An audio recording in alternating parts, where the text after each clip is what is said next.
listening to Kingston Community Radio on WGHQ Kingston. On your radio at 920 AM and 92.5 FM, and also online at mykcr.org. Hi, I'm Kelsey Grammer. Wounded Warrior Project supports injured veterans by connecting them with fellow warriors, by serving them through mental health and wellness programs, and by empowering them to live on their own terms. No one should face a battle alone. Join us at woundedwarriorproject.org. As a parent, your life is your child. With Luke, he's the whole world, you know? He was diagnosed with acute lymphoblastic leukemia, and it just rips your heart out. You feel completely helpless. But when you come to St. Jude, that is a whole nother level of care. You have cutting-edge scientific research here, doctors at the top of their game, and there's nothing but love in everything that they do. I asked my wife, I was like, what is this going to cost us? And then we did a little bit of research, and then we realized that no family ever receives a bill. St. Jude covers the cost of everything so that we could focus on our family. St. Jude gave our family the chance to be together.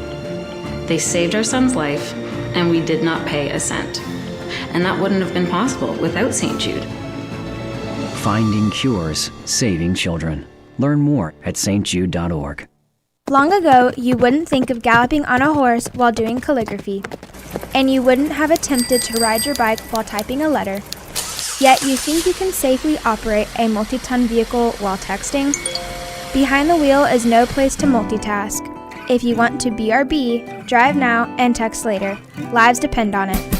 Visit StopTextStopWrecks.org, a message brought to you by the National Highway Traffic Safety Administration, Project Yellow Light, Noise, and the Ad Council.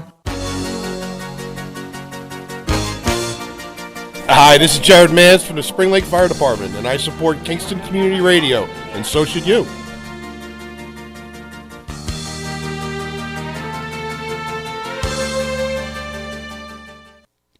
This portion of Kingston Community Radio is brought to you by Ulster Savings Bank. Visit their newest branch, conveniently located at the Ulster Commons Plaza in Lake Katrine. Experience the difference that local community banking offers with the convenience of another great location, easy access, plenty of parking, and a 24-hour ATM. Ulster Savings Bank, invested in community, invested in you. Member FDIC. Thank you, Lawrence, and good morning, listeners. 331-9255 is our call-in number. You are listening to Kingston Community Radio's Wednesday morning show. We're broadcasting live right here from our studios at 16 Lucas Avenue. And again, we'd love to hear from you, 331-9255. So you and I were just talking off air with the preseason. And, of course, the football season right around the corner. Did you go Saturday night, or did you give your tickets away? Or Yeah, I ended up selling them. I ended up eating them. They tried to give them away on the radio, but I did have some other season ticket holder friends that went, and they brought in, and they got down there late. Obviously, it was a 7:30 game, so they left Kingston at like 5:30, went down. But they brought subs from Terry's in the game, and they brought a clear plastic bag, like their bag that they get their Freeman in that, had a plastic flask in their pocket that they got in, and they had a thermos, like a regular, a tall thermos that you would put coffee in. They had that filled with, I don't know if I should be repeating this, rum and Coke and all kinds of stuff there. Like, they didn't have to buy any food. They didn't have to buy any booze. They left at halftime, but they wanted to go down and check it out. They weren't asking for COVID cards. It was the normal go in. They there was a big sign that said if you are not vaccinated, you must have a mask on at all times. They did say, though, when they left their seat, you can keep your mask off at your seat. When you go to the bathroom and if you happen to stand in line, they'd like you to wear your mask. That's all. So you just really have to put it on to go to the bathroom. And that was it. So that was encouraging. Now, I think every venue is treating it differently. I was down yesterday afternoon to the Yankee-Red Sox game. Oh, cool. And so you went to the first part of the doubleheader. Yeah.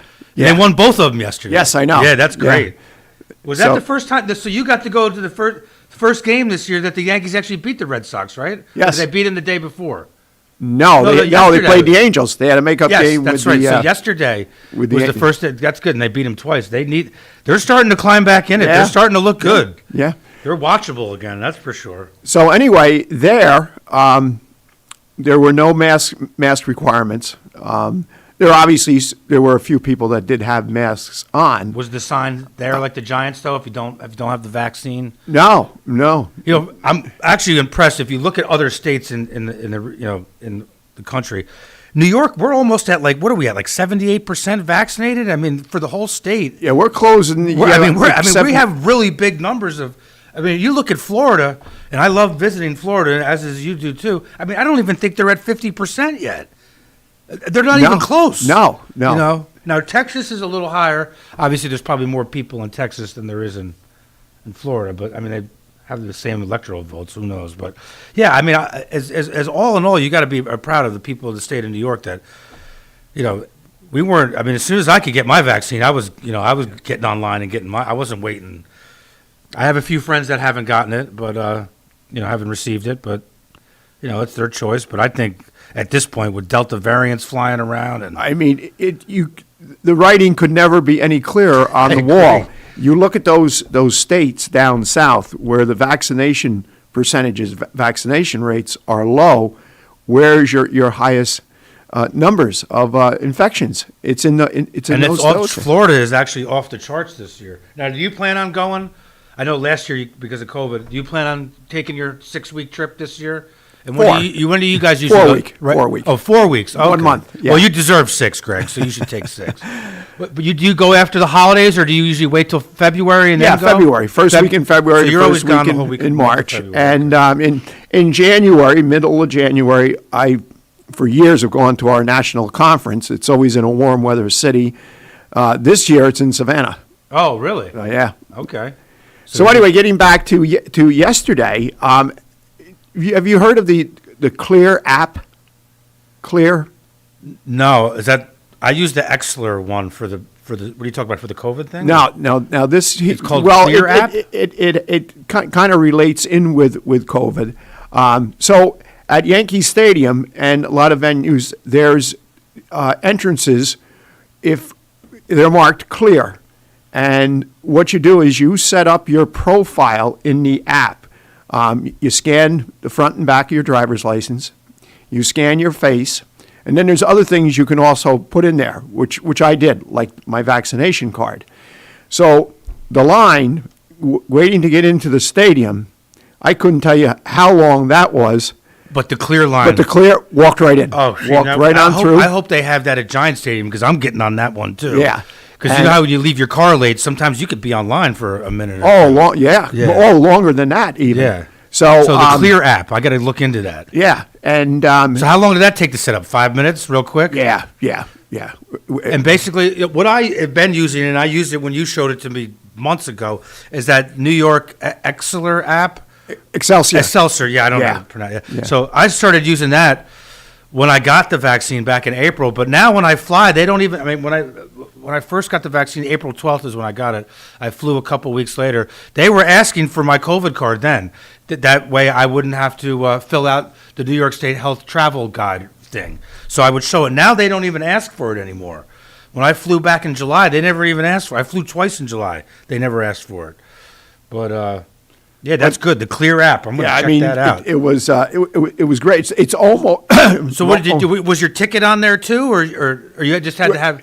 Well, you go through the Clear. And basically, it's almost like going through a metal detector, but they scan you have your phone. They scan the barcode, and that all that information that you inputted in is there. And now they have it. And then you walk in between what looks very similar to a metal detector, and they scan your face, and from there you just go in. And then now all you got to do is just make sure you don't throw a hot dog at a fan or a player, because they got your picture. I'm kidding. Right. Now that's good though. I'm glad they have the Clear app. Did you hear that on the radio, Fred? The Clear app.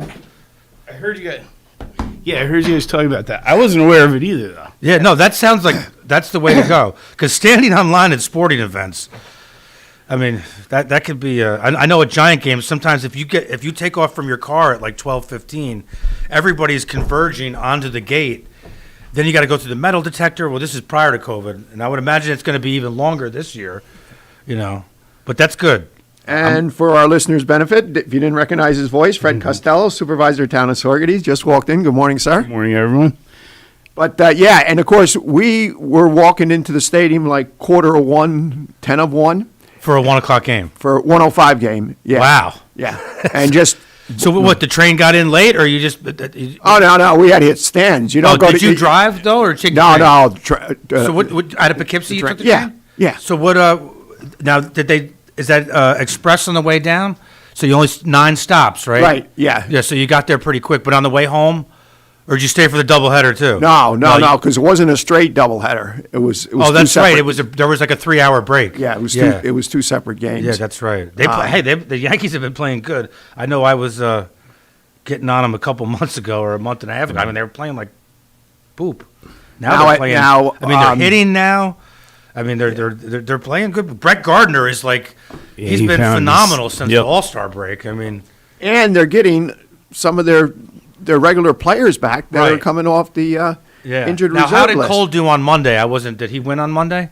I'm sorry? Oh, yeah, they won 4 straight. So Cole won Monday when he came back then, right? Garrett Cole? Yeah, he should have been the winning pitcher. I believe he pitched. They have 4 in a row now, right? I think that's what they've won. I believe so. 5 with last night. With last night's, because there was 2 wins last night. They showed there's like 2 teams. Well, obviously the San Francisco Giants are just tearing it up. I mean, what do they got, like 75 wins already, Fred? I mean, they're just whaling the ball. Their pitching's good. But the Yankees are the next best team in the bigs since the All-Star break. I mean, they've won a bunch of games, so it's good. This is the time of year when you want to play well. Right. It doesn't. Yeah. If you stumble out of the gate in May and April, you always got a chance to make it up. But they've found their way. And look, and with their payroll and all they got some. I never knew how big Aaron Judge was. This guy's like 6'8". He's a big boy. He's gigantic. Yes, he is. He's like a basketball player. I'm like, God, he is really tall. I never realized that until he was standing. I was like, wow, he really is that big.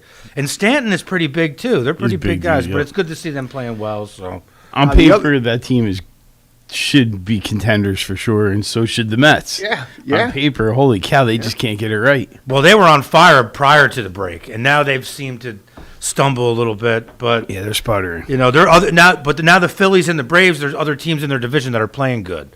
So, and just like the Yankees, the AL East. I mean, the Red Sox and the Rays are good. I mean, the only team that's really bad in that division is the Orioles, and but we'll see. We still got. A couple weeks of August left and all of September. Yeah. So, a lot could still happen. It's weird to see the Orioles be not very good for so long. I know when I was young with Cal Ripken and Roberto Alomar, I mean, they were always good. They were always contenders. Yeah, they were always contenders, and Brooks then they've Robinson, just been garbage. Yeah. Mark Belanger. Wow.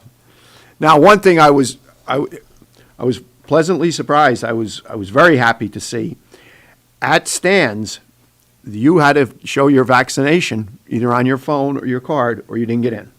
Oh, really? Yeah. That's the New York City mandate. For though, what? right? Wait, for the stands? What's that? What would you say for the stands? No, Stands Sports Bar. Oh, Stands. Oh, okay, yeah, across the street with the bowling alley. Gotcha. Stands. I just thought, because that's a bar and restaurant. I think that's all of New York City. Part of the New York City mandate, yeah. Yeah.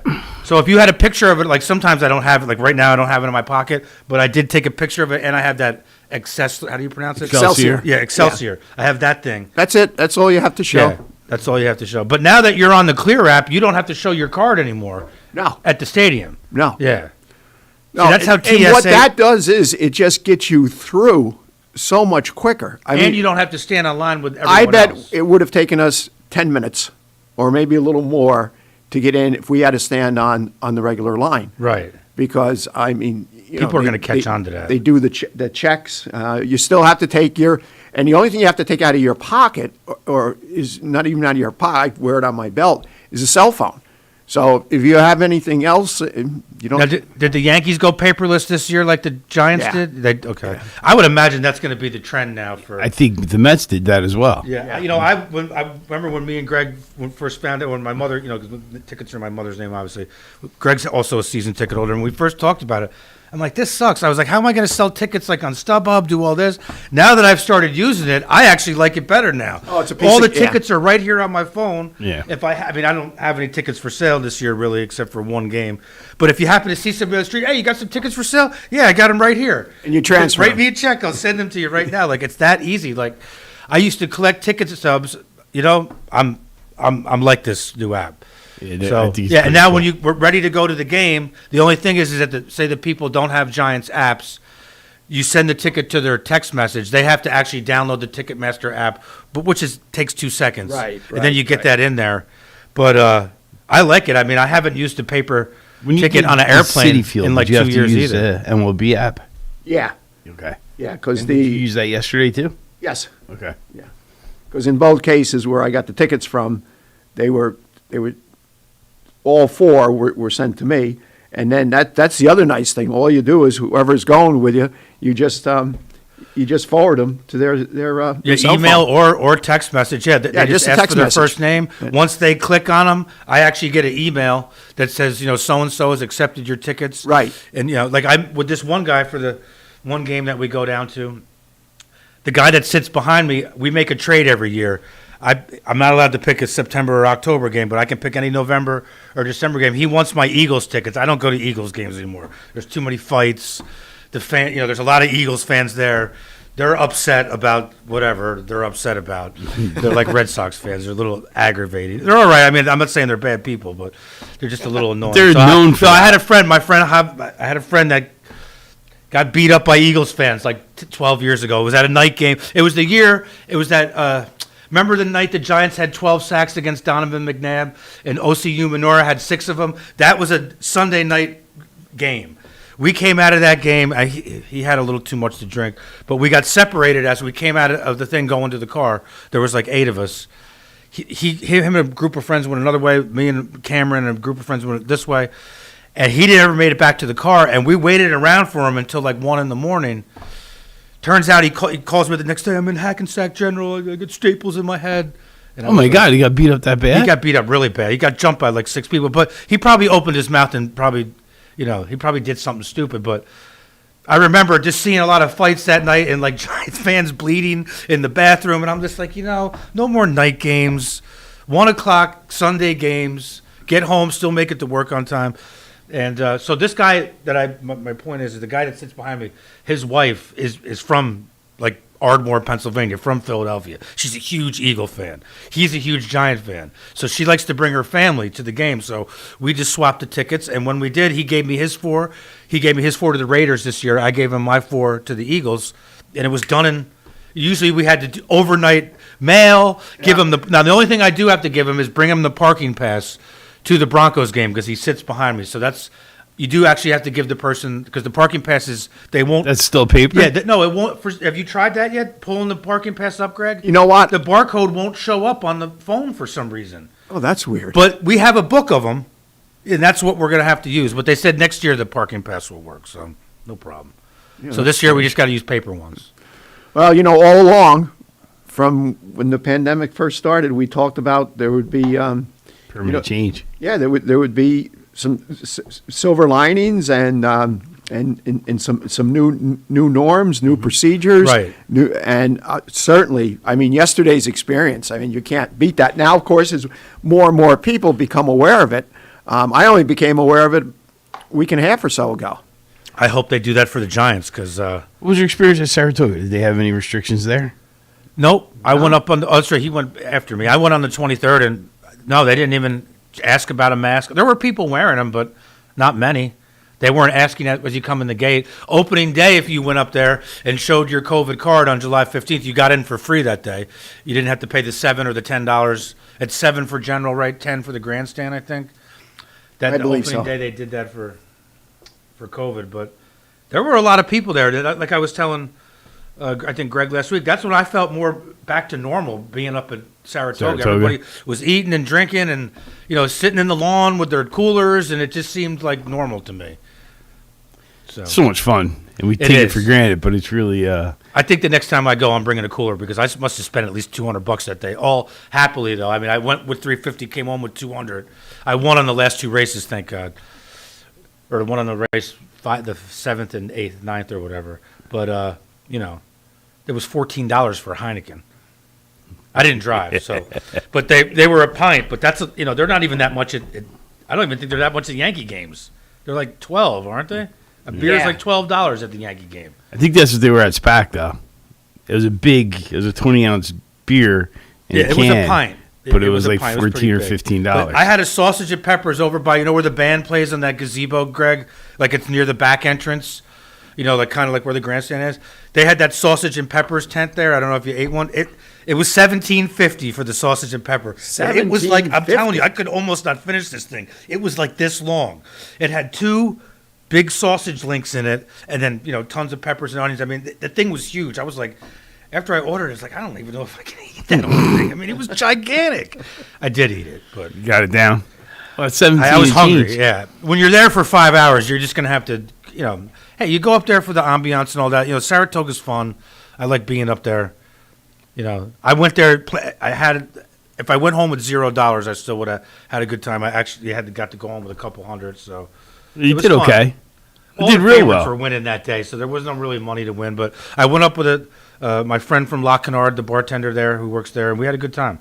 He drove, and I left Friday after the show. Mm-hmm. Got up there. I found out where premium parking was. I had no idea you can park. You get off at 13N or whatever the exit is, and then you go down that road, and then you go through like the back part of like Saratoga Springs, and then you park by the back gate. There's a premium lot. It costs $30 to park, but you literally get out of your car, walk across the street, and walk right in. It's in the back though. It's not like where the front gates are. So I was like, I had no idea. But the guy I was with, a little heavy set. He's like, I'm not walking anywhere. He's like, I'm going to walk around in here so much today. He's like, my hip. You know, he's a bartender, so he's always on his feet. Yep. And no, I was psyched. And he paid for parking. I was like, wow, this is great. Usually usually it takes me 10 minutes to walk up to the gate. Away. I like doing what Greg did though. When Riccardi's used to be open, they used to do a bus trip, and you would leave in the morning. They would give you breakfast. You'd eat lunch up there, and then when you get back, they would give you dinner. You know, it costs you $100, but you're in the bus with everybody having fun. You know, you can handicap the horses on the way up. So I used to like those bus trips. Yeah. I know Bus trips are always bus trips are fun. We used to when I was really young, like when I was 12 and 13. Sometimes my dad in the winter wouldn't want to drive to the Giant games. He's like, we're going to take the bus from Chicks. So we would drive down into the plaza, and there'd be like 60, 70 people from Kingston, all people that you know that are, we take the bus too. And Chicks would put it on, and you would bring your own food, and basically it was just the bus trips are fun. A lot of snoring on the way home though from the Giant games. Yeah. But what'd you do for tailgating? You would what we did is we would just bring down chairs, and we would sit there with subs. You know, like it would be he would do it for December games. I remember my uncle brought down a couple of his brother-in-laws. This is right after I was still pretty young. I mean, I was not even 16 yet. Emmett Smith was still on the Cowboys. Holy cow, you're going back. So it was a long it was a long time ago. It was in the I hadn't graduated high school yet, so it was somewhere in there. Actually, it might even have been younger than that. I don't even think Jimmy Johnson was the coach yet. I think it was still Landry. But anyway, we went down, and it was cheap. And Chicks, actually, when we got back, they had stuff, like we could go into Chicks, and they had like out like a little buffet or whatever. But, everybody had their coolers with them, and, they were all doing, the same stuff we were doing. A lot of drinking that day. Not for me, but yeah, I was young. But no, my father's like, this is the way to go. It is, when you have everybody doing it. But no, you miss the fun of tailgating. Tailgating is half the fun of the event. After all season long, I mean, me and Cam like doing it. We're young. But, packing up, you got to pack up the car on Saturday. Get all your stuff ready, get all your gear ready. Then you get down there. You got to put it all out, cook for everyone, because there's about, 10, 11 people at our tailgate. Cook for everyone, clean, pack it all up, clean it all up, get it back in the car, and then do it all again after the game while you're waiting for the traffic to kind of, because to get in the car and just sit and not move, what's the point of that? So, see, now that what I do is, I'm supplying the ticket. I mean, they're buying the ticket. Right. They're getting to go to a Giant game. So you have them do all that. An individual cooks. Like, for example, the opening day, Scotty Hellsmortal is going to be the chef. He's going to be the chef, okay. See, now when my father was alive, I did the cooking, Cam did the driving, and then we had one person doing the cleanup. Now that my father has passed away, I try not to do squat. I provide the tickets and don't charge anything. Cam loves to cook, and he also drives his car. Another guy cleans up everything, wipes everything down. One guy takes care of all the booze. So, like, if we were drinking beer that day or whatever, he'll take care of all that. But, you still want to, we have a flag that we put up. We have all, my dad had some tailgating stuff, man.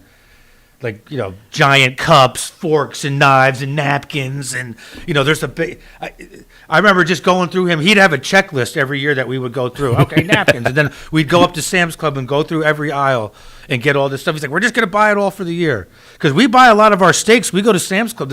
Sam's Club's got good steak. They got good meat, believe it or not. So we'll go there and we'll buy 30 ribeyes. Bring 6 of them down to the game with us, or however many people are going, and then put the rest in the freezer so we don't have to go back every week. But now that I got a little freezer and I can't use my mother's freezer, we just go every other week now. So I'm always impressed, man. Some of those RVs that have been retrofitted as a tailgate bus are insane. They're nice, man. Yeah, you can go around and look at them. I tell you, when Campers Barn used to rent the campers, my father had no problem. He's like, I'll put the $500 up. We would get the camper on Saturday afternoon, and we would bring it back. We would bring after the game. We would drop it off on Sunday night after the game, and you would actually get to keep it. 1 day rental, but you would actually get, if you wanted to keep it till Monday morning, you could. And I wish they still did that, man, because we used to get some really, really nice campers where the slides would come out. Yeah. You don't have to worry about using the bathroom. Yep. There's an oven, there's a TV in there. I mean, in the winter games, sometimes it could be windy in that parking lot. In the end of November, beginning of December. I mean, we're getting older now. It's not like we're kids where you're playing football, you're running around. Now it's like, all right, I don't care how much rum you're going to give me, I'm still freezing. So, all right, before we go to break, who do we got on tap today? We've got Chief Tinty coming in at 7:30. We'll bring somebody along with him. And normally we would have Michelle Hinchy, but Senator Michelle Hinchy, however, something came up and she will not be able to. Maybe we can get Bob to call in at 8:30. I could always text him. Yeah, we could always text him. I was just up there the other day. I told him, I was like, we're in the market for a new car, because obviously the new cars are months away with the chips. So all the help he's been giving us with the Happy Christmas Fund and everything like that, I figured spend the money with friends and family type thing. Yeah. So he's like, you're gonna have to wait a couple months. He's like, I got cars coming in because I don't know when they're getting here. Because of the chip shortage or whatever. And people not, he says some of the cars are ready, like in the places, but there's not enough people to get them, to load them. They'll come into the factory plant where they build them, they'll put them onto rail cars. And then when they go to the next yard, they don't have people to unload them and put them on the next train or whatever. So the one guy, Mike Herbert, who I'm dealing with up there, the salesman, he's like, you might have to wait to January. I was like, I'm not in a rush. I'm just, just put me on the list. Yeah. So it's kind of crazy, but you can see it. I mean, their inventory usually spills out. He has not one new car at Sawyer Motors. It's unbelievable. He's got a ton of used ones, and he's still selling those. But he's just like, he's like, you're on a list of about 35 people, man. He goes, just, tell me the color. He goes, here, he showed me the list of 19 cars that are coming in, and there was one of them there that was in the range that we were looking at, in the right color and all that. And I was like, oh, that's great. It was a Grand Cherokee similar to yours, and I was like, sweet. He goes, don't get excited yet because it's got to be a while. I said, all right. I said, that's fine. I said, I'm not ready to do it now anyway, but I was just like, just put me on there. So he's been. You hear these stories with just about everything, and not having enough resources. A lot of these companies for delivering product. Mm-hmm. I mean, and they said more or less that. Jeep, Chevy, whatever, the American Eagle or whatever the company is that he deals with, because it's not like Ford or Chrysler. I don't know, but that's Jeep, Eagle, and whatever Bob is. He says some of the cars are ready, but there's just no one there to move them. So, like the guy Mike that I've been talking to, he's like, yeah, it says it's in transit, but that doesn't mean that it's in transit. He goes, it could be stuck in a rail yard somewhere in Tennessee, and it still has, the train just eventually makes its way here. And then when it gets to Elizabeth, New Jersey, where it gets unloaded, then it still has to get on a tractor trailer, when they put the cars on a truck, and then driven up to Saugerties. Yeah. So, you're talking about 5 different places that it has to go. He's like, it could be Christmas time before you get that thing. So. And I don't know if you've noticed it, but the truck traffic on the throughway has increased. It's noticeable. I mean, it is. At least to me, it is. A lot of it. And then you go by these rest areas, and you'll see where the trucks are spilled out onto the throughway, where they've pulled over right where they're resting. Right, yeah, where they can used to only just drive be in so their, many hours. Right, like at like New Baltimore or Ramapo or wherever, they'll have truck areas designated for them. They're completely full. Mm-hmm. And now they're out. Yeah, he's right. I noticed that. There's really something amiss. And I read an article this morning before we came in. There's the ports in California. The ships that are in port can't get unloaded efficiently, so there's ships that are waiting, just idling out at sea, waiting to unload in the port next. Yeah. I don't know if you guys saw this. It was about 3 weeks It's crazy ago. though, right, Greg? I mean, who would They said ever the have thought? toys this year for children, because there's such a high demand, Elmo, just whatever toys, that they're not getting from China and over other places here fast enough that the toys are going to be like triple in price. So like say Tickle Me Elmo, I'm just using him hypothetically, cost $200 last year. He could be more like $500 this year. Just because there's not going to be a lot of that's the demand for it is still very, very high, and there's not a lot of stuff there. All right, why don't we go to break? Yep, we'll go for a break. We'll be back in a few, listeners. You're listening to Kingston Community Radio on WGHQ Kingston. On your radio at 920 AM and 92.5 FM, and also online at mykcr.org. Swimming pools are great for family fun, and Central Hudson wants you to play it safe. Never operate an electric appliance next to or in the pool. Be sure pool motors and filters are grounded. Have them installed by a professional and serviced by a licensed professional electrician. Be very careful if there are electric lines above or near a pool, especially if using long-handled cleaning tools. And if a storm is nearby, get out of the water. Your safety matters.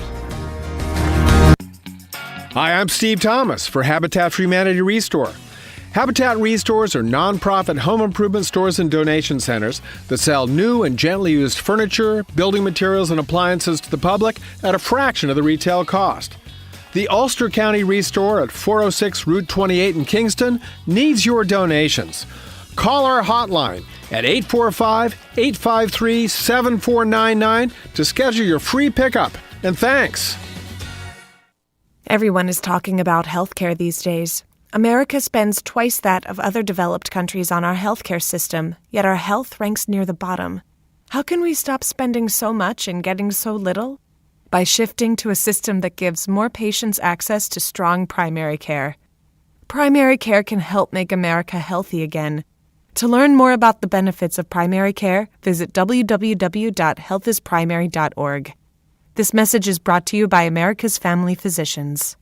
Screening exams for breast, lung, or colorectal cancers are necessary to detect and treat disease at its earliest, most curable stage. But you may have some concerns and questions. Answer your questions and ease your fears by visiting radiologyinfo.org. In addition to information on screening and wellness, you'll find more than 200 descriptions of radiologic exams, procedures, and treatments to help you prepare. Get informed and be prepared. Visit radiologyinfo.org, produced by the Radiological Society of North America and the American College of Radiology.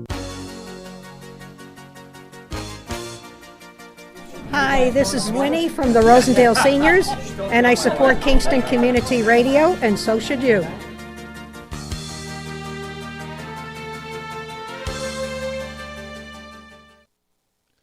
This portion of Kingston Community Radio has been brought to you by the First Savings Bank in Ulster County that still remains local to this day. Ulster Savings Bank, a community bank that's invested in local business, invested in community, invested in you. Ulster Savings Bank, your one-stop resource for everything local. Locations throughout the Hudson Valley and online at ulstersavings.com. Member FDIC. Thank you, Lawrence, and welcome back, listeners who have been with us this first half hour. And you could hear the noise in the background. That is. We're talking about plant-based foods. Yes. How better for you. How important. We could probably do an entire show on the dynamics that occur in a household where there's a born and raised carnivore and a plant-based person. So quite the challenge for the dietary needs. I'm just trying to keep you alive. Oh, I know. So for those who listeners who do not recognize that voice there, that's on the third Wednesday of every month, it's Jid Tinty. Good morning. Police Chief from the city of Kingston. And Alyssa? Close. Elisa. That's okay. That's fine. I just part of have the show now. I just have a hard time with that name, Elisa. If I say it 10 times, you think it would just sink into my brain? That's okay. City Clerk from the City of Kingston and Town Supervisor Fred Costello. Good morning. Sorgetes. 331-9255 is our call-in number. We would love to hear from you. First, before you start stealing the mic, congrats. You obviously did a good job. The cameras got approved. The tank. The tank, Tinty's tank. Yeah, and it wasn't just me. I got to tell you, it was a huge effort, both from the community side, from the elected officials, many of them who had one view at the beginning of it. I will say that there was a lot of misinformation out there. I will own part of what happened, and I have to, and I've said this to others, and I came into that finance meeting completely unprepared for what was waiting for us. I thought this was a ground ball. We weren't going to spend more than 10 minutes on it, zero financial impact, a replacement of a current vehicle, just upgrading our fleet. We're done. And to see what was going on in City Hall at the time with the protests and the signs and everything else, which I know we'll get to, but it set me back. And in fairness, I kind of went in with a big chuckle and a smile on my face, just kind of laughing. And I'm like, what is going on here? Like, this is me. And then to completely just be taken back by the whole thing, I had words with some of the aldermen later on that week about stuff. And because it's a difficult position, I try to understand where they are, right? Community understanding, community needs, community beliefs. But at the end of the day, when someone calls the cops and we don't have the tools to do our job, why call us in the first place? Call a firefighter, right? If we're not going to carry guns, if we're not going to use a level of controlled force to compel people that the government gives us, the authority given to us, allows us to compel people physically to do things. When the judge says, bring that person in front of me, there's a warrant for their arrest. And we go there and we say, put your hands behind their back. And they go, no. We are allowed to physically hold them, punch them, tase them if necessary, to bring them in front of the judge. So at the end of the day, after all the talking I did with them offline, the only thing that I felt, and especially with the community support that was there, the only thing I felt I had left was to show them the men and women of the emergency services team that was going to use that tank. And I know people have said it's not a tank. We know it's not a tank. Then stop calling it a tank, because there's no offensive capability. She's caught the brunt of it. I'd come home ranting and raving about this thing, and I'm like, and I used the analogy, if it was, honestly, it's just got half-inch plate armor on it. If this was a crime scene van, there would have been zero discussion. But because of the implications that it'll be used incorrectly, I've had this thing for 10 years, this older version of it, this Peacekeeper, for 10 years. We didn't roll it out when there was a protest in Kingston. The protesters, the activists, the so-called people of the people of the people, didn't even know we had it. Ridiculous. So I'm at the point, and you've heard me, I'm at the point in my career and in my life where I've had enough. I've had enough. My filter is starting to break down. I apologize, Mayor, that I'm trying to hold it back sometimes, but ridiculous. I just can't tolerate it anymore. When people say completely ridiculous things, because at the end of the day, there were activists in that crowd that night that called the police. Their families relied on the cops. One of them, their son's life was saved by two of those emergency services members when he got shot. Two of them. They responded, quick clot and tourniquet, and saved his life. Don't tell me you don't need the cops. You tell us you want a different level of response for mental health calls, I'm 100% behind you. I agree. Our cops shouldn't be doing that. We get to the scene and bringing it all back up again. But we get to a scene where a person's in the middle of Broadway screaming and shouting at the sun. We have no mechanism but to just remove the person. We don't know what's going on, whether it's a mental health issue, drug dependency. We don't know. All we know is this guy's blocking traffic, right? So we should be able to just say, come with us, and hand them over to someone else that has the wherewithal, the training, the understanding, the schooling to do it. We don't have that. We get 14 hours of awareness training. It's not enough. So unless they're going to reinvent police, then don't talk about reinventing policing. It's just not going to work. So that's my spiel on it. I know you want to talk about something different, City Hall. Mike, we had Mike Oliveri on okay. last Yeah, week. he was there. And he gave us a pretty good rundown, including some of the rude, disrespectful vocals that were in the room.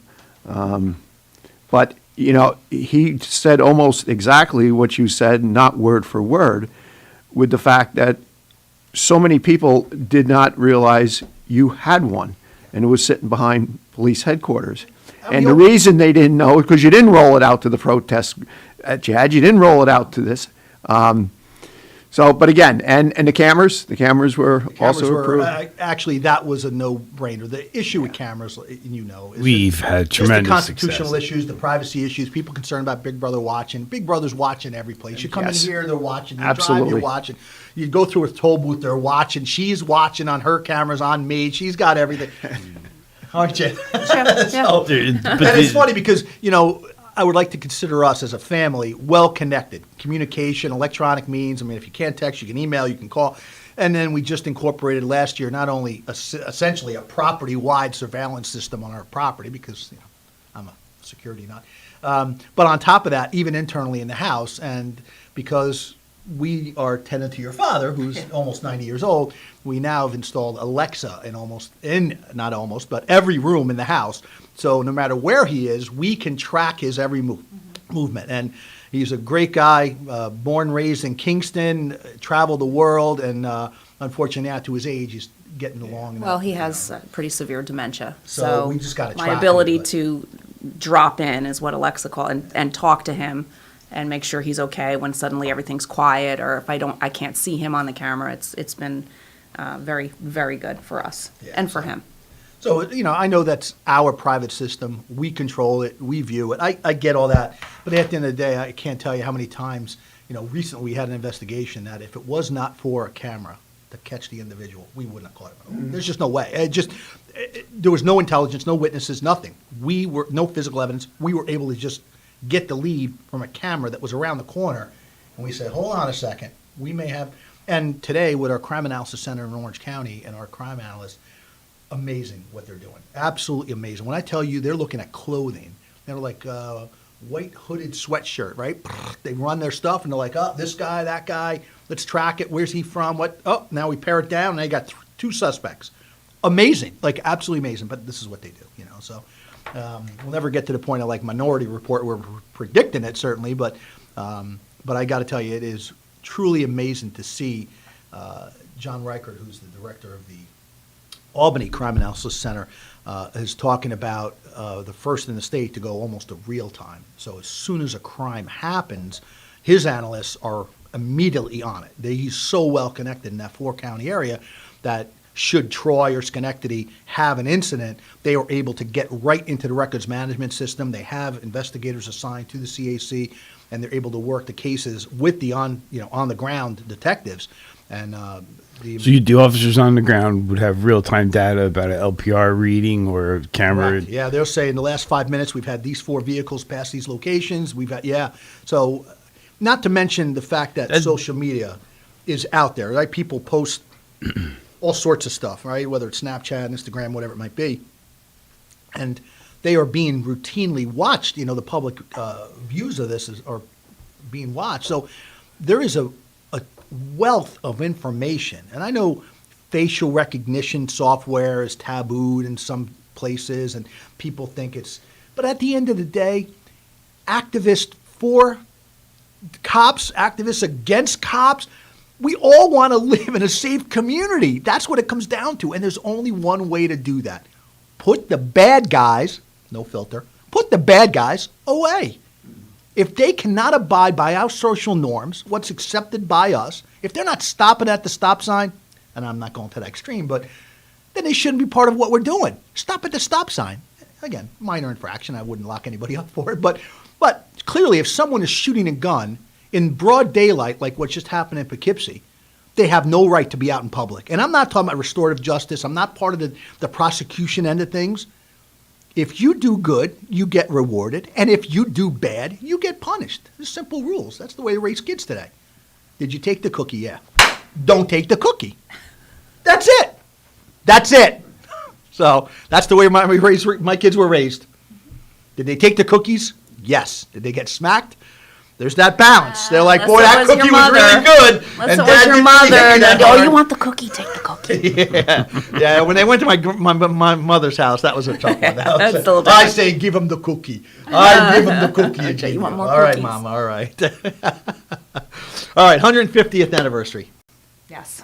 For the city? Yes. Oh, wow. That's a big Yes. event then. Yep. Next May 29th will be 150 years that the city of Kingston became the city of Kingston, when the villages of Roundout, Kingston, and the hamlet of Wilbur merged to create the city of Kingston on May 29th. So we are already planning a very large celebration. So looking forward to that.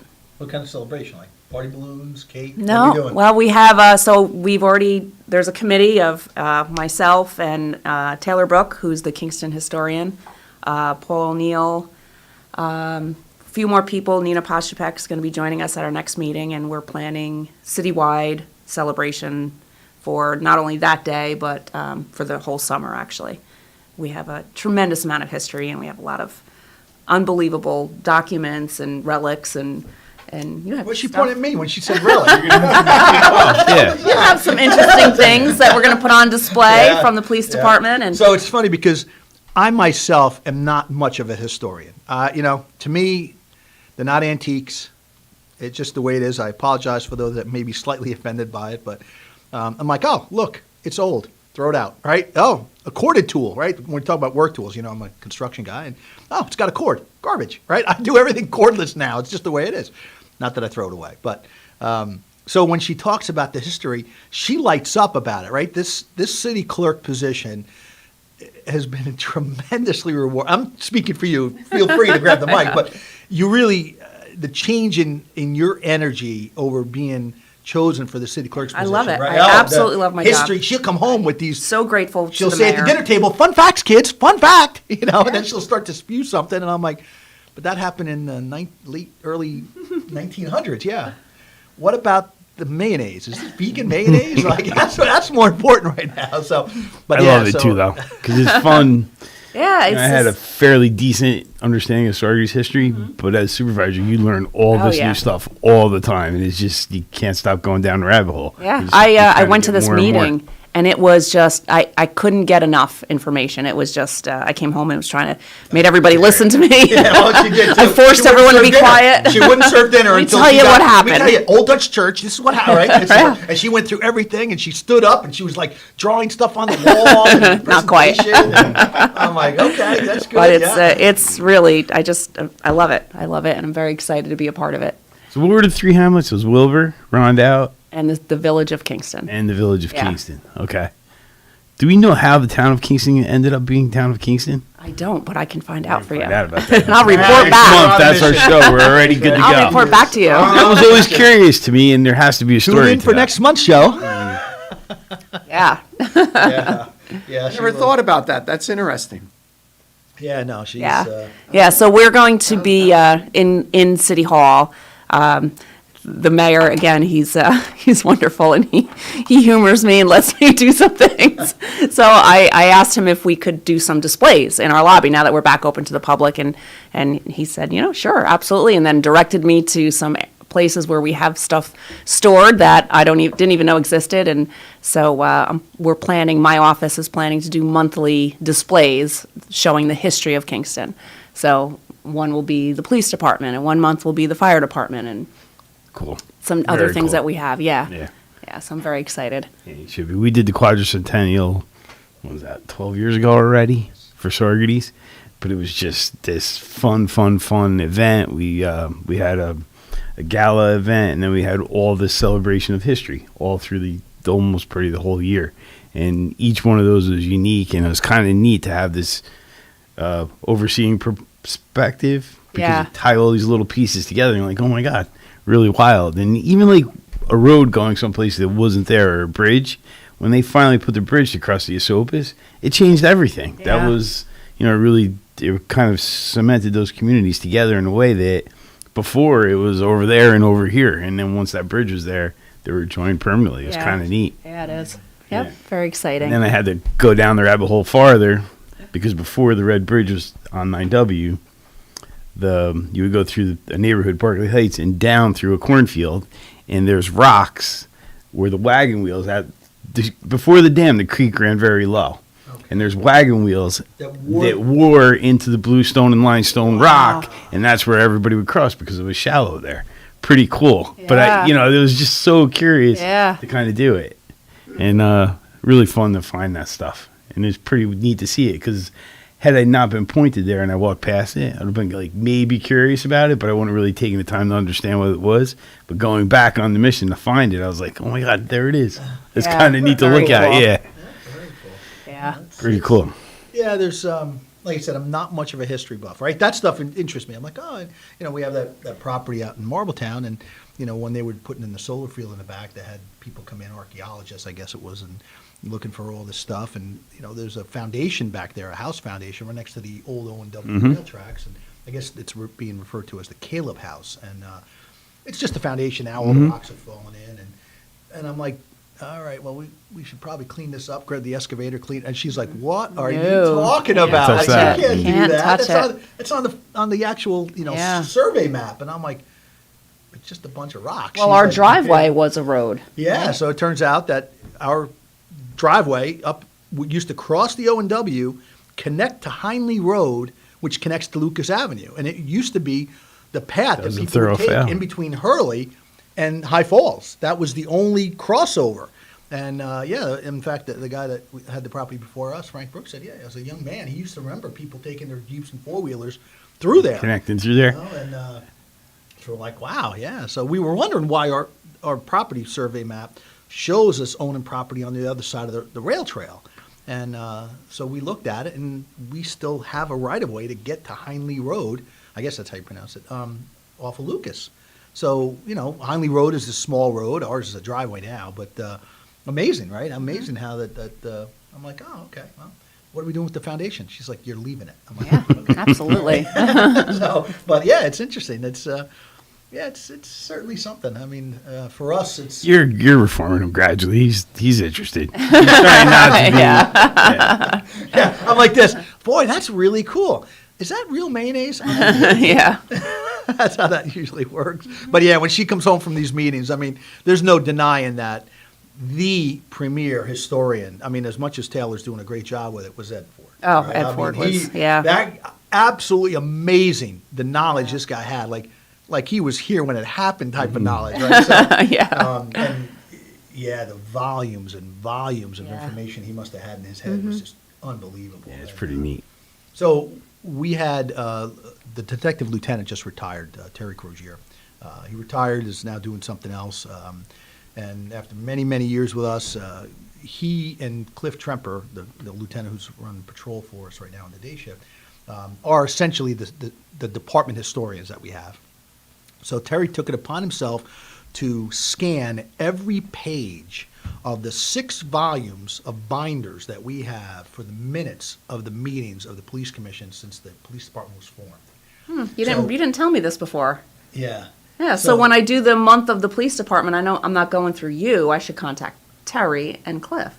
Yeah, Cliff, certainly. Okay. Yeah. He'll be telling you what happened last week. Yeah. I don't know. You're going to give him vegan mayonnaise too? I don't know. You've had this information. My office, they were passed down chief to chief. So there's a big group, and Terry came in one day and he said, hey, "Would you mind if I, scan them?" I go, "No, that's no problem." So we're talking about the original first page where the pen and the quill and ink hit it. Like you can barely read it, right? It's all cursive, obviously, but he scanned every page of those minutes, and you could see through time how it went from that style writing to pen and then to typewriter and ultimately now everything's computerized and now video, right? So now we have all video recordings, but yeah, we have all that information. And Cliff actually took it upon himself.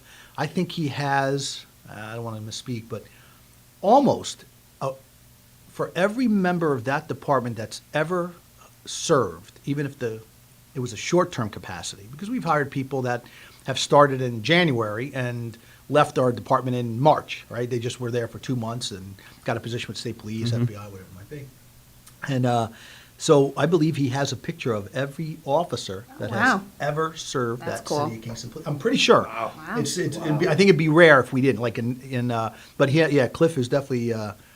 Cliff and Terry were definitely department historians. So we have very similar, like you said, from the beginning, not just the minutes, but so we have all the vital statistics for the city of Kingston. So some of our, we start our birth certificates to the early 1800s, and a lot of people are into genealogy now, so they want to have, their ancestors' birth records or death certificates, and the same thing, you could see the difference in the handwriting. And sometimes, even though I can, of course, read cursive, and of course the next generation really can't, which is going to be a problem because they no longer teach cursive writing in school. I don't know how they're going to read records. I have a hard time reading when we're trying to make a transcript for somebody.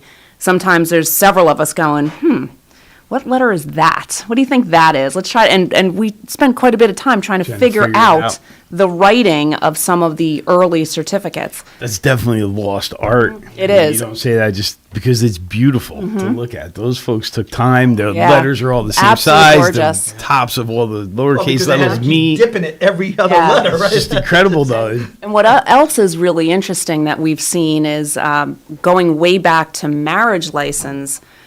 They used to list occupations, and the women, of course, didn't have an occupation, so it was just homemaker always, unless there was something had happened. It's just very interesting to see the evolution of how we kept our records and what they are today. It's a snapshot of the culture of the day. Yep, you can definitely see a shift in how women's lives were recorded and documented, and sometimes negatively if they had something in their past. It's there, and it's too bad. Scarlet letter for it. Yes. Yeah. I know. I don't cry. I've heard the story. You told me. You come home all teary-eyed. Yeah, there was one. It was like her occupation was Lady of the Night. We're like, what? This poor thing. They wrote that down. It's not bad enough. Yeah. That's your mom, kid. Right, Lady of the Night. Ooh.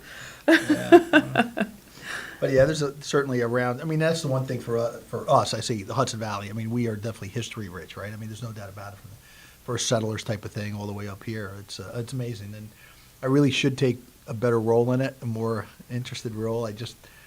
She hears it all the time. I'm just a forward thinker. My father just built me to continually just keep moving forward, right? And so when she's like, "Oh, did you hear what happened 2 days ago?" I'm like, "That was 2 days ago. Like, what's happening right now? What's going to happen in the next 5 minutes? You know what's going to happen? I'm going to start the machine. We're going to start moving dirt. We're going to get the dog, So it's going to be fun, though, because Kingston played such a pivotal role in the Revolutionary War. We were the first capital in New York State. I mean, we have a rich history in Sorgeries, too, but this is going to be fun, and it's way deeper than just Kingston. It has... Well, on top of that, right, and historical society. Yes, right? Yep, Like and New York State yes, yeah. People are coming from the state, and it's going to be quite a celebration. We're just in the beginning of trying to organize it all, so it won't be just that day. Although that day, City Hall itself will be open, and we're going to have a lot of displays. Senate, right, the Senate but the House, Senate House, there's going to be a lot going on, really, the whole summer. So awesome! Very That's going to be exciting. really exciting. Yeah, that's good. Yep. See, big smile on her face. I'm going to hear about the whole, police commission meeting minutes as soon as we leave here. But the Senate House is something that gets under-recognized, too. Once in a while, we run into people like, "What do you want to do?" I'm like, "Go to the Senate House. It's a half a day, but you're going to leave with these amazing pictures and memories. And even if you just take a picture of the Vanderlyn painting, you're going to be excited to have gone. It's really cool." Yep. And Uptown was loaded with opportunities like that, so it's really fun. Four Corners, oldest Four Corners. I know. I in the need to take country. that for granted too. Yeah. Yeah. We really do, because that used to be where the studio was, and I remember especially coming in early, kind of in spring when it starts to daylight a little bit. You get that twilight and a little bit of snow. You're like, wow, this is pretty nice here. Yeah. Beautiful. Yeah, no, you're right. Yeah. Really So cool. the next thing at City Hall is what? What did you? You're not allowing signs anymore. That's correct. I didn't know where you're going with that. Yeah. Yeah. We're probably going to cross over to the next half hour. Okay. But, Signs. signs, yeah. So Where does that fit into the history celebration? Listen, I'm a guy who just absolutely loves free speech. Right? I'll defend free speech, and Well, there is a very distinct line between the free speech and open meetings law. They're who very makes that separate. determination, clerk. Not me. That would come from NICOM. Oh. So yeah, we can have So a what does long. that So mean, we're talking. He's going back to that terrible meeting, the Common Council meeting, and the I'm finance going back meeting that led to it. Many meetings Yes, where the yes. disruption, disorder, disrespect, right? People taking the microphone or speaking up. It's okay for them to do it, and I say them, the activists against the cops and social order to some degree. It's okay, but it's not okay when the police officers express themselves, right? So when I get up there to speak, I remain professional, but I get booed, I get the finger at me, I get all this stuff, and so I had a discussion with the Common Council president and frankly the chair of finance at the time after that meeting, and I said, I will no longer be part of it. Either Well, they leave. let's back up a minute because Do I we don't. wanna back up? Yeah. Do we? Well, yeah. I'll tell you what we do. Okay. I'll tell you what we do. There's a history theme today, so you can't just move Yeah. forward. That's right. Let's take a break. We'll be back in a few, Okay. and then we'll continue. You're listening to Kingston Community Radio on WGHQ Kingston. On your radio at 920 AM and 92.5 FM, and also online at mykcr.org. Central Hudson reminds you that summer thunderstorms can strike with strong, gusty winds, knocking down trees and power lines. If you see a downed power line, call 911 immediately to report it. Power lines can carry an electric current strong enough to cause injury or death. Stay at least 30 feet away from a fallen line. Don't try to move it or anything that has come in contact with it. And never drive over a power line. Remember, your safety matters.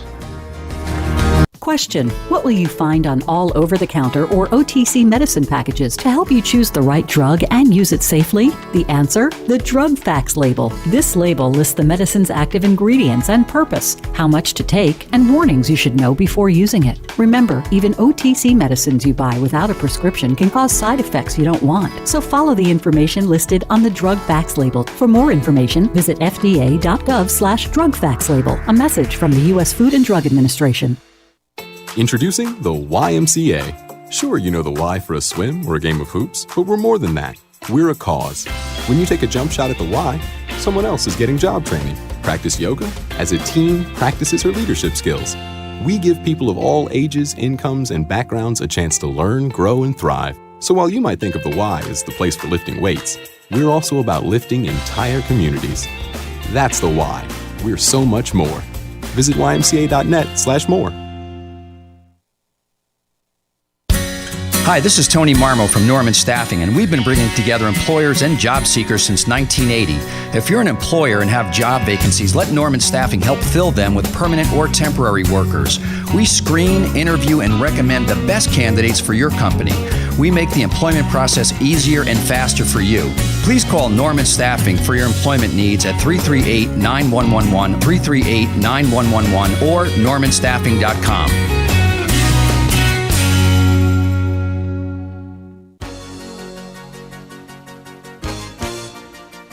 Hi, this is Jim Quigley, supervisor of the town of Ulster, and I support Kingston Community Radio, and so should you.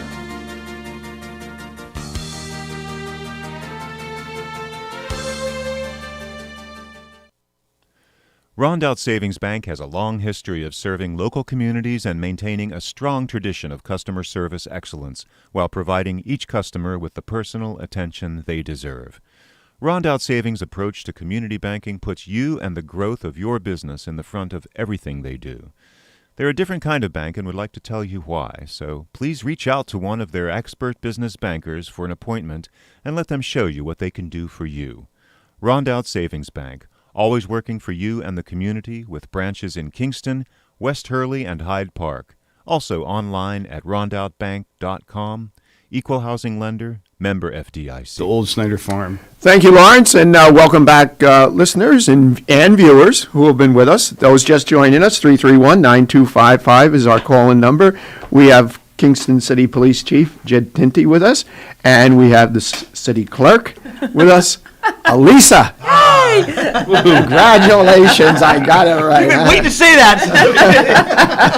Don't let me have it. And Fred Costello, Supervisor, Town of Sorgetes. And yes, birthdays. Okay. Elisa? This one. Happy birthday. All right. All right, Elisa, you can start us. Okay. So happy birthday to Susan Curran from your friends at People Place. They hope you enjoy your special day. I do have another one. And also happy birthday to Mark Adil from your friends at the Town of Ulster Senior Club. Nice. And happy birthday to Dawn Marks from your friends and family. And I have a happy birthday to Sean Jermel from your friends and family and all those who count on you for maintenance. So This was fantastic. Last week we had none. This week we have four. And the winner of today's famous cow pie is Susan Curran.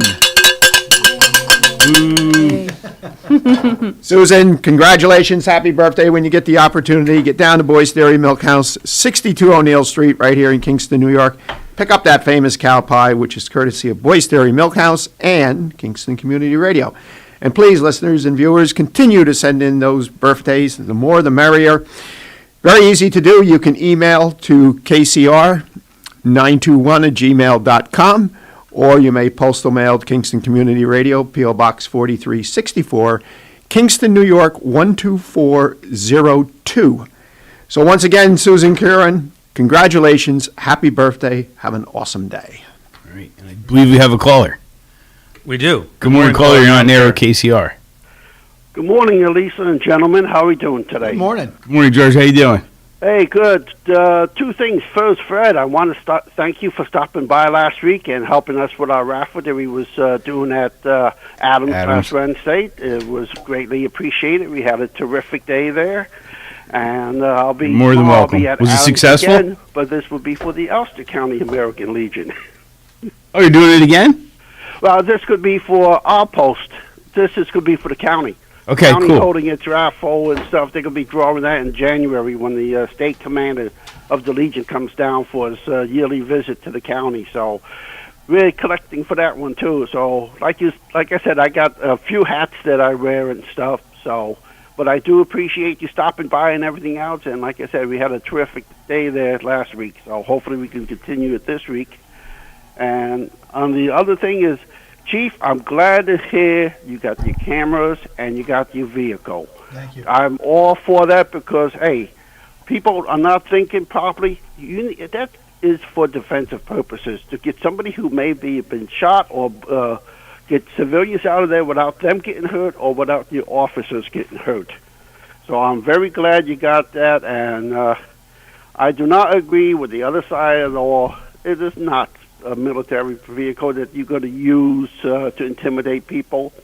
But then again, too, those people that was on that front lawn on July the 14th should have been ticketed and stuff for littering because they left the signs and they blew all over Broadway. We're about to talk about that. And a lot of them are outside agitators that want to come in and cause trouble. I don't believe the biggest number of them are from Kingston itself. And you guys, your officers are doing a fantastic job, and I appreciate and respect your officers. Every time I drive by one as I'm driving through Kingston, because I'm on the good side of the creek, I give them a thumbs up for the job that they do to let them know that, hey, we appreciate them and we respect them. So Thank you very much. It really does. We really do appreciate that. I mean, public support is a big component of having the officers do what they do. Obviously, we're not in it for the money, right? That's not the driving force. We really are trying to do the right thing. So thank you. Right, and hey, if you're not breaking law or breaking the rules, those cameras should not affect you one bit at all. They're there for safety purposes and help solve crimes from the people who are breaking the law. What we need is more common sense and less idiots out there that just want to stir up trouble. Our police up here, especially in Ulster County, all of them, the troopers, the sheriffs, your officers, and the other town's officers, especially Saugerties and stuff, are just out there doing their job, trying to keep us safe. Amen. So Thank you. Thank all of them for the jobs that they do every day during the year.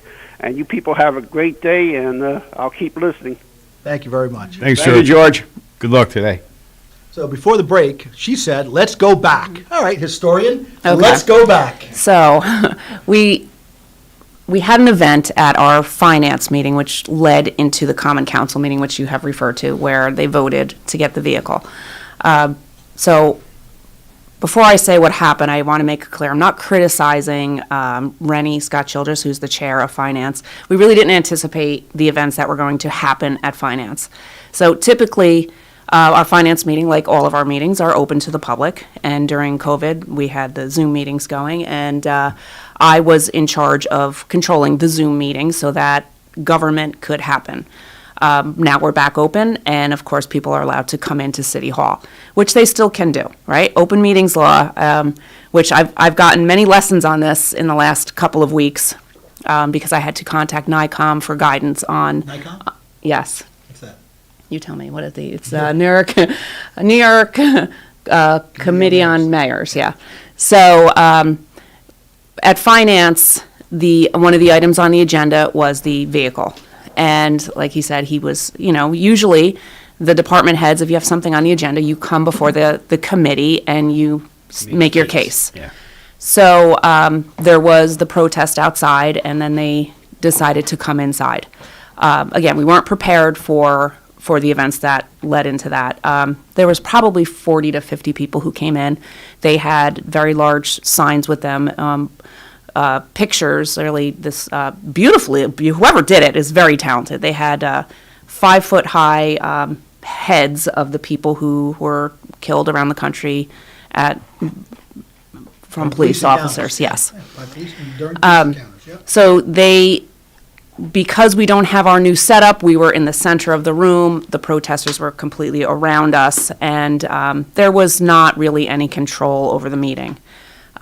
Typically, they don't allow public speaking at a committee meeting. We set aside time for people to speak. They can sign up in advance or sign up there to speak during the council meeting. They allot 30 minutes normally for that. Rennie did allow them to speak, which in hindsight, something that he really should not have done. Open meetings law gives people the right to come and observe government happening. It does not give them the right to come and speak. So that's one determination that has to be made. If people are given the right to speak, which is something the council can allow them to do, which they do at the council meeting, then the council is responsible to control that meeting, meaning that if there is a speaker speaking, it is their right to speak. So it is not someone else's right to interrupt them. Right. And it's also, they don't have the right to attend a public meeting and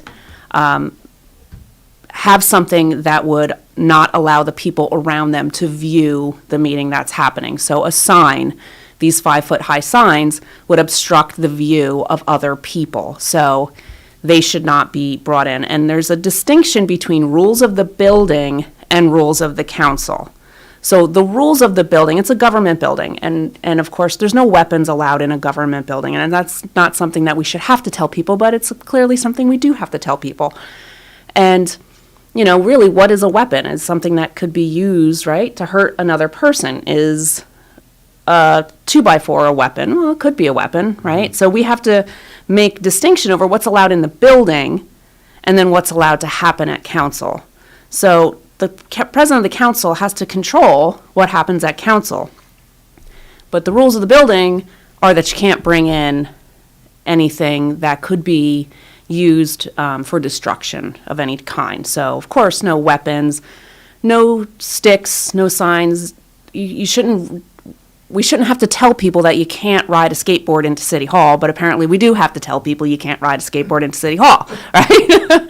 I mean, you would think that people have common sense over what can happen in a government building, but not necessarily. Outside.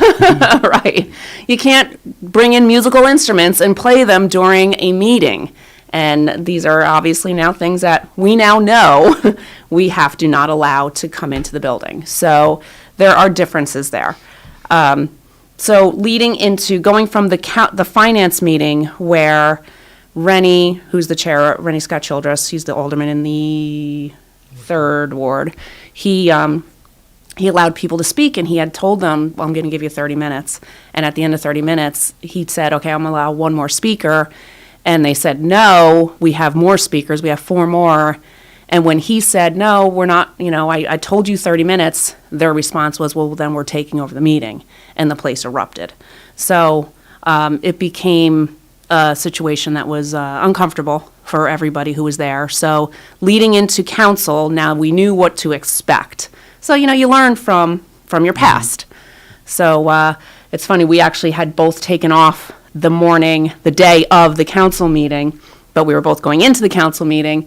And I ended up on the phone the entire day between the mayor, NICOM, Andrea Schott, the president of the council, corporation council, back on the phone with NICOM. At one point, the mayor said to me on the phone, so this really isn't a vacation day, right?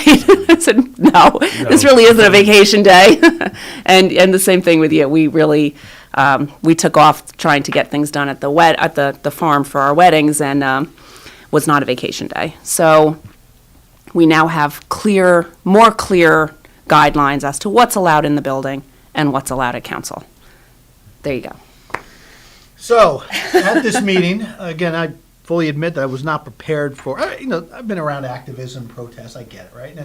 But I came in there and they were chanting and screaming and surrounding the table and intimidating, right? They were intimidating, not to me, but certainly to... And I'm going to interrupt you, but when he appeared in the doorway, there were people pointing at him and yelling murderer. So again, when I tell you the meeting was out of control, it was out of control. And he wasn't even speaking at that point. There were other department heads who were trying to state their case. So it was a complete disruption of a government meeting, which is not supposed to happen. Yeah, well, we did. I'm sitting there, I got Deputy Chief Mike Bonds with me and Officer RCL. We're talking about going in to talk about the armored vehicle and then cameras. And at one point I get there, and I have a big smile on my face going, what is going on? Look at this circus. This is a circus that's going on here. There's no control. And at one point, some guy points through the crowd and, you're a murderer! Screams at me. And I go, you don't even know how to pronounce my first name. You don't know anything about me, I said. How dare you say that to me? And again, I started to ramp up. And so when I got to the table, it is what it is, not my meeting. It's not my meeting. My meeting, I've asked people to leave my building. When they disrespect me or my department in my building, the meeting's over. I don't have to tolerate any of that. So I sat down to speak, and then there's all this chanting, clapping, snapping, drum beating stuff. And again, I'm going to defend Rennie for a minute because, there's a very fine line between, somebody's right to speak and who has the right to speak. And nobody at that table was prepared for what was about to happen. No one knew that this was, he didn't have clear guidelines. And I think that he felt that he wasn't quite sure of how to handle the situation. So, go ahead. I mean, so it really, to say, he should have done more. I didn't say that. No, I know you didn't say. I know there are people, I'm not saying you, but I know there are people who were there and people who watched it on live stream who felt, he should have done something different. And, in the moment, he wasn't prepared, right? And you don't know what to do because you're afraid to infringe on someone else's rights, whomever that is. But So also though, it's a tricky balance because as much as you want to give the public the opportunity to express themselves, if there's a dialogue to be had, you have to facilitate the dialogue. And if people have a concern, they're welcome to express it. But if there's another side to that argument, that has to be given the window just as well. And it's a difficult And they are given that opportunity at council. This was not the time or the place for it, and that's why we've never allowed public speaking. Public speaking doesn't happen during a committee meeting. It's allowed at council. So they really should have been advised to come to council and not allowed for that to happen. But again, we didn't anticipate it. And since then, we did have a finance meeting where protesters were outside and came because of the hiring of 3 new police officers, which is on the agenda for next month's council meeting. And they came in during finance and wanted to speak, and were told that committee meetings are not the place. And there was some back and forth because they said, well, it just happened. Why can't I speak now? Right. And again, it shouldn't have happened. So, and they didn't want to. It used to be $1. Now they're $1.25. That's how it's working. That's it. That's it. So they were unhappy to hear that they would not be allowed to express themselves, but so now we know that it's coming. So we are better prepared. We know what to expect, and we will have more clear guidelines for the building and for council. So I will say this, right? And I believe in free speech. I believe in constitutional rights. I am 100% for it. In fact, not only do I say I believe in it, I prove it. So that when there's a protest in Kingston, our officers make sure that they block traffic, allow the protest to go. As long as it's peaceful, I got no issue. Really, I have no issues with any of it. We are there. Even if the protest is about defunding the cops. They still need us to block traffic, right? So this meeting goes on. I'm watching it. Just got called a murderer. My deputy chief's being called a liar. And completely disrespectful without having any idea of who we are, right? A murderer. They don't know anything about me. Never raised a hand. So this meeting unfolds, and I keep getting interrupted. Snapping of the fingers, the clapping, the hooting and hollering, the trombone, whatever's going on. I leave that meeting, and I am beside myself at that point. So at the meeting, I spoke to Rennie Scott Childress. Rennie's excellent. He's a gentleman. He's a scholar. I have a good dialogue with him.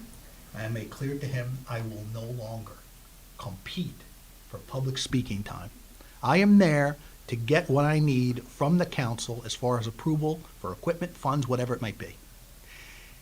In the future, should a situation like this occur again, I will leave or they will leave. I will not compete for it again. I'm done. And you shouldn't have to. I will not. I just won't do it. No one should have to. First of all, I've been doing it for too long. Almost 30 years as a cop. I've been through most of this, right? I'm not talking like I've been exposed to bad stuff. New York City, I can't even imagine being NYPD, right? That stuff they got to deal with. But we have done nothing but serve this community. And still, as I pointed out before, really allowed any protest, peaceful in nature, to continue. First time they pick up a rock or a brick, it's a different story. As long as they maintain peaceful, we're okay. If they come to a meeting like they did the other day and sit in the audience and just take it all in, even if they hate me as a person, they don't like the way I look, that's fine. You get to voice your opinion out there, not in here. So then I had a discussion after that with Andrea, Common Council President Shaw. Again, made my position very clear. I will not allow myself or any of my officers to be subjected to that level of disrespect at a meeting when we're here at the request of finance, common, whatever it might be. I'm done. Had a talk with the mayor. He said, I understand. And that's just the way we're moving forward. I will not have it. So after all the phone calls, the city clerk decides we're putting signs up. Well, signs get put up on City Hall. We got guidance from the state on what should and shouldn't be allowed. Go back and forth, yes. And they said, here's the wording, here's this. So that night, I said I'm going to have a couple of officers there with a supervisor. I show up, and because again, we're talking about a meeting, and I show up there, and the protesters get to the door, and they're coming in, right? They got the signs, they got the band's instruments. And again, beautiful signs. Whoever did this artwork is really very, very talented. Very expressive, right? And I'm okay with it. You want signs to say defund the police, time's up, Tinty, Egidio's got to go, all that catchy stuff, good.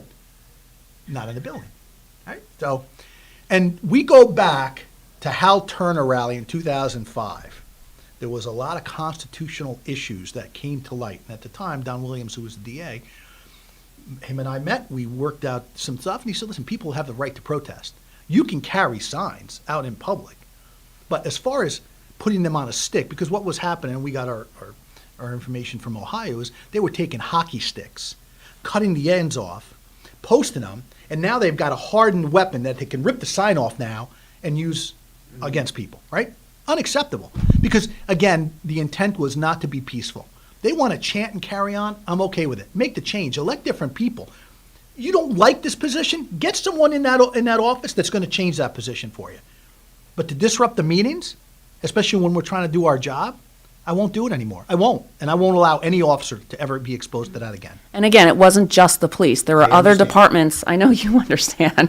There are other department heads who were there who had to talk to the committee and they were not able to do so. I mean, it was a very uncomfortable. Yeah. It's unacceptable. So the signs go up, and at one point, I hear the officers, Pat Bono, Lieutenant Pat Bono was there, and he started having a back and forth, and I'm standing outside with someone, actually kind of bebopping to the music as they were playing it. It's true. I was kind of enjoying myself at that point because I'm like, look at this. This is ridiculous.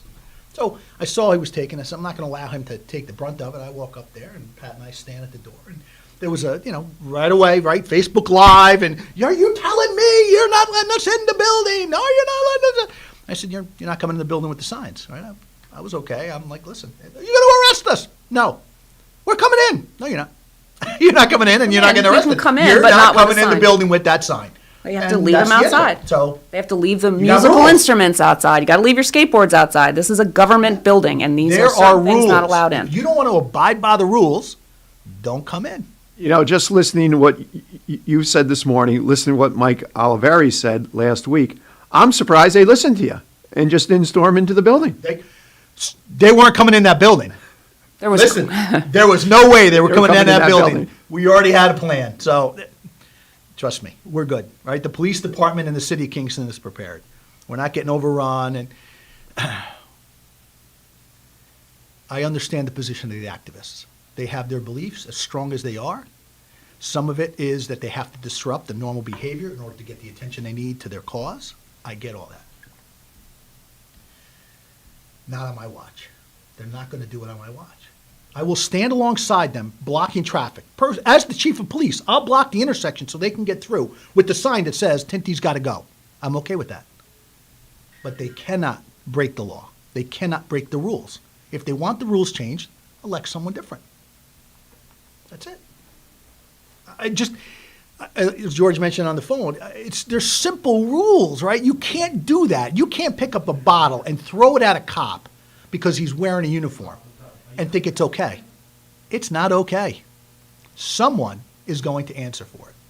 So I don't want to be that way. I really don't. I'm really a nice guy, aren't I? Most times. Most of the time, I'm a nice guy. But I like you most of the time. But at the end of the day, the truth is, it was good to see that there was a firm, that we were instructed, these are the rules, right? And they should have been the rules all along. We just didn't know, right? And we honestly, weren't prepared, but have now been we very are. inclusive, right? Even at the commission meetings, if someone wants to speak, or we're good with that, right? I give my phone number out. Call me. We can talk about things. Your position and my position may differ because my experience, my upbringing, my culture, whatever it might be. But at the end of the day, we still want the same thing. What they're asking for is a safe community. What we're asking for is a safe community. But the mechanism to accomplish that is through the police. Because at the end of the day, as I pointed out to the council during my 3-minute speech, is they're not coming in. At 2 o'clock in the morning, when it's hitting the fan, they're not coming in. The cops are. We got a caller. Good morning, caller. You're on the air with Kingston Community Radio. Hi, good morning, Chief Alyssa and Lawrence. Robert Baum, Commercial Real Estate, calling in. I had a suggestion here. It might be a little off the wall, but in these meetings where you have difficulty with the outcome, how about establishing a second room for people who want to speak?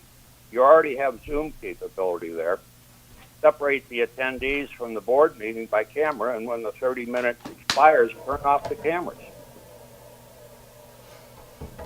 I think they're working on a hybrid system to some degree. I think so. We have the hybrid system, which is hopefully going to be in place within the next month. It's something that the council approved of 2 months ago, so that we could continue to allow the public to be home and watch. They could via Zoom, and for people to be present at the same time. Council chambers is it's a very large room. It's beautiful. If you haven't been there in the top floor of City Hall, we're allowed to have, other than the council members, we actually just had the fire department come in and confirm the capacity size. I believe it's 209 people are allowed to be present in that building, in that floor while a meeting is happening.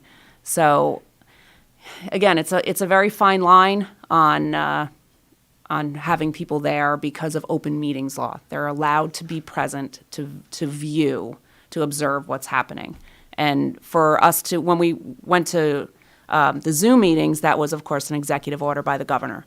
That's not something that they could just decide to do. We have to be present, physically present, and allow the public in. Okay. Well, of course, I am familiar with the meeting room, and I understand what you're saying to me, but the thought is that these people can still be present in the building, but just to have a separation, I think that should be explored. Anyway, I don't want to take over the meeting, so thank you. No worries. Thank you very much. Okay, yeah, bye. Thank you for your call. Have an awesome day. No, it's difficult, right, to conduct business when there is disruption from the group, and that's part of what they're looking for, is the disruption. It's not just an expression of their opinion. They can express themselves through written word, through their elected officials, send emails, show up during public speaking, during common council. But they're there to disrupt. What accomplishments are they doing there, right? It doesn't. Like I said, you want to call a cop a pig during a protest? Call a cop a pig. But if you throw a bottle at a cop while he's helping you with your march, things are going to be different. You can't do that. That's not expression of free speech. So it bothers me because I know what the police officers go through every day. I understand their struggles. It has been a rough 2 years. Some of the changes are necessary in policing. We recognize that. A lot of the re-envisioning task force recommendations have not yet been implemented, although they're minor. In my opinion, they're minor compared to other jurisdictions that really have to. It's a larger undertaking. The accountability, the transparency for the police department, the body cameras, the policies, the civilian oversight. We have all that. So it's small tweaks here and there. But at the end of the day, what happened to George Floyd was an absolute tragedy. And the officer that conducted his behavior that way should be punished. But that didn't happen in Kingston. Do not judge the Kingston Police Department by events that are occurring in Podunk, Minnesota, in Texas, in California, wherever it might be. Don't do that. And yet they point a finger at me and call me a murderer. Well, that's with every incident that occurred. And unfortunately, there were too many of them over the past year and a half. You can't paint the same picture in the city of Kingston that you had out in Minnesota, you have in New York City, you have in Los Angeles. That is exactly... You're not comparing apples to apples. It's a grape to a pumpkin. Yeah. And that's exactly what happened, though. That brush, that wasn't painted with a brush and delicate. This is what happens across the country, and there's a perception that police departments are behaving that way, and the mechanisms aren't there. And I think something that came out of the Reform Commission's process was evidence and an acknowledgement that policing is different here, and it has happened different here, and we should be proud of that. And it certainly doesn't mean we're done. There's always room to improve. Always. But absolutely, always. I think the local community, the police departments here in Ulster County and the Hudson Valley, and the state as partners in the county departments in Ulster and Dutchess, we withstood that scrutiny fairly well. Yes, we did. Absolutely. And that's something we should all not say, hey, good for us, we're done, but no, say, wow, we're on the wheel. Let's keep up with it and move forward and police in a way that the communities hope to be policed. And restoring the relationships between the police departments and the communities we're trying to serve. I know KPD has been a big part of that. We've tried to do that. Having those boots on the ground matters. Yes. When you can go down the street and that, you're not just an officer, you're Chief Tinty, and I know that makes an incredible difference whether I like you or not. Right. Whether I like you or not, if I can identify you and there's that face or Lieutenant Bono or many of the other officers, that matters. Yes. So, I think that's the difficult part of it right now. Unlike some of the other jurisdictions, larger jurisdictions are responsible for larger areas, right? Mm-hmm. I'm not talking about the town of Saugerties or the town of Olive. I'm talking about even the sheriff's office has its work cut out for them to try to get his deputies, Figueroa's deputies, out there. The state police, right, because they're responsible for such a large area. But when it comes to community policing, the value of having an officer step out of the vehicle and walk a block, 2 blocks, a business area, whatever it might be, is huge. Even if there's no personal connection, hey, that's Officer Egidio Tinti, just the fact that the officer is part of the community makes a big thing. So, and I think in the context, we're answering calls where, the mayor during his approach to finance the other day said, we need more cops to get out there, right? We really are community police minded. We just don't have the staffing to do it. That's the difficult part. So it's difficult, but we're moving in that I know, direction. but there's You're 100% right. Yeah, You're right. And I think the sheriff's office and the state, their success relies on the community police departments creating those relationships and having that that bond with the community is trying to represent. When the sheriff's department comes to stories and helps, there's already a foundational basis. And I talk to officer so and so. That matters in an incredible way. It's and tough. The fact that Sheriff Figueroa is out there, right? He's in the community. Yeah. He's making all the meetings. Yep. People know they can reach out and say, I need to speak to the sheriff. And he'll answer the phone, right? Yeah. So that's a big commitment on his part and his staff, right? They're all professional. The level of training in New York State is high. The requirement to complete that training is high. As it should be. As it should be, absolutely. Yeah. So when Cuomo said, here's EO 203, I think part of that was there should have been a clear understanding that all the police are not the same, right? And that was never really clear. So a lot of the cops are like, we haven't done anything wrong, right? What's going on here, right? So I embraced it when the mayor said, listen, we're setting up the task force as per the EO 203. I'm like, this is going to be great. Like, I know what we do. I know where we've come from. Accredited agency, we have training standards, all of it. We're good. So, but you can't say that with every agency in every state, right? I can certainly say in the Hudson Valley, in the state of New York, because of the criteria to be a police officer, but there are differences, right? There's some jurisdictions that require a high school diploma, like us, and there's other jurisdictions that require 60 college credits. So there are differences in that. And I think that's something, and in Kingston, again, small city PD chief, that needs to be standardized across the board. A cop in Buffalo should have the same level of training as a cop in the town of Olive. It should be the same. And I know there's talk about a 2-year program, starting off with 2 semesters of criminal justice and criminology, and then moving on, and then finally the last 6 months is the the actual police academy. But I have a business degree when I became a cop. I went to the 5-month academy back then, and they showed me how to deal with people and stuff like. But it's really on the ground that you learn stuff, and the exposure, right? The number of domestic violence calls we get in the city of Kingston, I can clearly, without actually calling Chief Ryan, say there's more in Kingston than there is in the town of Olive, right? That's just the way it is, right? Yeah, So the officers that work there on a regular basis don't have the same level of interaction that we do in Kingston, right? We're handling 3 to 4 DV calls, IPV calls a shift. It's unfortunate, and we're dealing with it the best we can with some of the changes with the focus deterrence, but it is definitely an undertaking. And so again, challenges, right? So when we go back to the freedom of speech issues, we're 100% behind it. No cop in Kingston I can actually will ever say I'm not working the protest. If that's their assignment, they're there to protect the individuals carrying the signs, get rid of KPD, defund KPD. We're there. We are there, right? We may not agree with it, don't like it, but we're there. But again, going back to the meeting, people are blurring the line between the open meetings law and freedom of speech. They are not the same thing. So that was one of the issues that was happening at the committee meeting and then at the council meeting. Yes, you have the right to speak if you're given that opportunity in a meeting. Just because we're having a committee meeting where it's open to the public does not give you the right to come and speak at that meeting. You have the right to come and observe government happening. Wow, nicely done. Well, I have spoken to NICOM. Nicely Many done. hours on the phone getting that distinction. So we keep going? I see the clock. Are we Orange is letting us run, man. He's giving us leash today. I was waiting for you to finish. I didn't want to interrupt you, and I was We'll be here till 9:30 then. I'll tell you what. Let's, in fairness to our sponsors, you want to go for a quick break, and then Bill McKenna was going to call in, and Bill may have some questions of it Sure. if you want to. Let's do that. Want to hang around, or if he got busy, let's do that. Okay, we'll go to break. You're listening to Kingston Community Radio on WGHQ Kingston. On your radio at 920 AM and 92.5 FM, and also online at mykcr.org.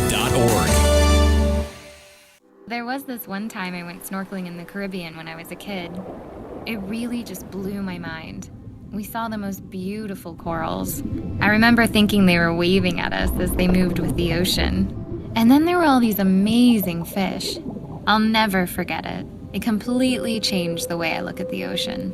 Most of us have a memory of being in nature we'll never forget. Let's protect the world's natural places so more memories can be made for generations to come. Visit worldwildlife.org. Have you ever experienced a wish come true? For a child battling a critical illness, a wish come true can be a turning point. One song, one dance, one game, one adventure, one moment changes everything.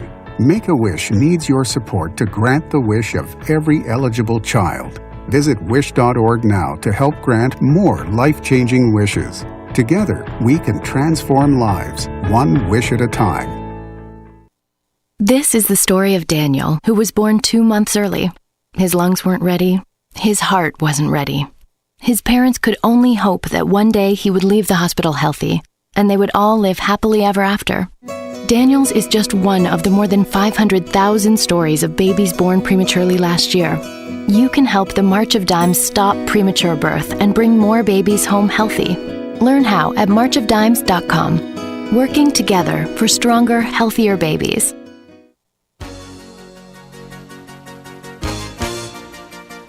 Hi, this is Winnie from the Rosendale Seniors, and I support Kingston Community Radio, and so should you.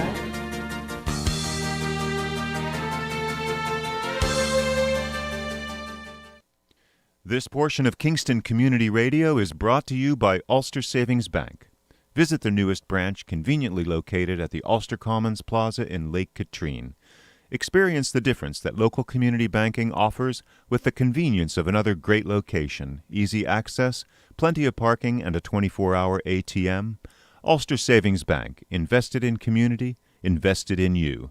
Member FDIC. The Town of Ulster clerk has that. Thank you, Lawrence, and welcome back, listeners who have been with us for up until now. And those just joining us, I had to turn that volume down. I was getting terrible feedback, and I got distracted. But in the studio here, Elisa Tinty, City of Kingston clerk. Well done. Chief Jid Tinty, Police Chief, City of Kingston. Fred Costello, Supervisor from the Town of Sorgeties. And we're going to have another one joining us right here virtually, Bill McKenna, Woodstock Supervisor. Good morning, sir. Good morning. How are you guys doing? Good morning. We've had quite an enlightening morning here. I've been listening. Good job. I'm glad to see that Woodstock is not the only community with rowdy meetings once in a while. So I've been reading about what's going on up there, Bill. Yep.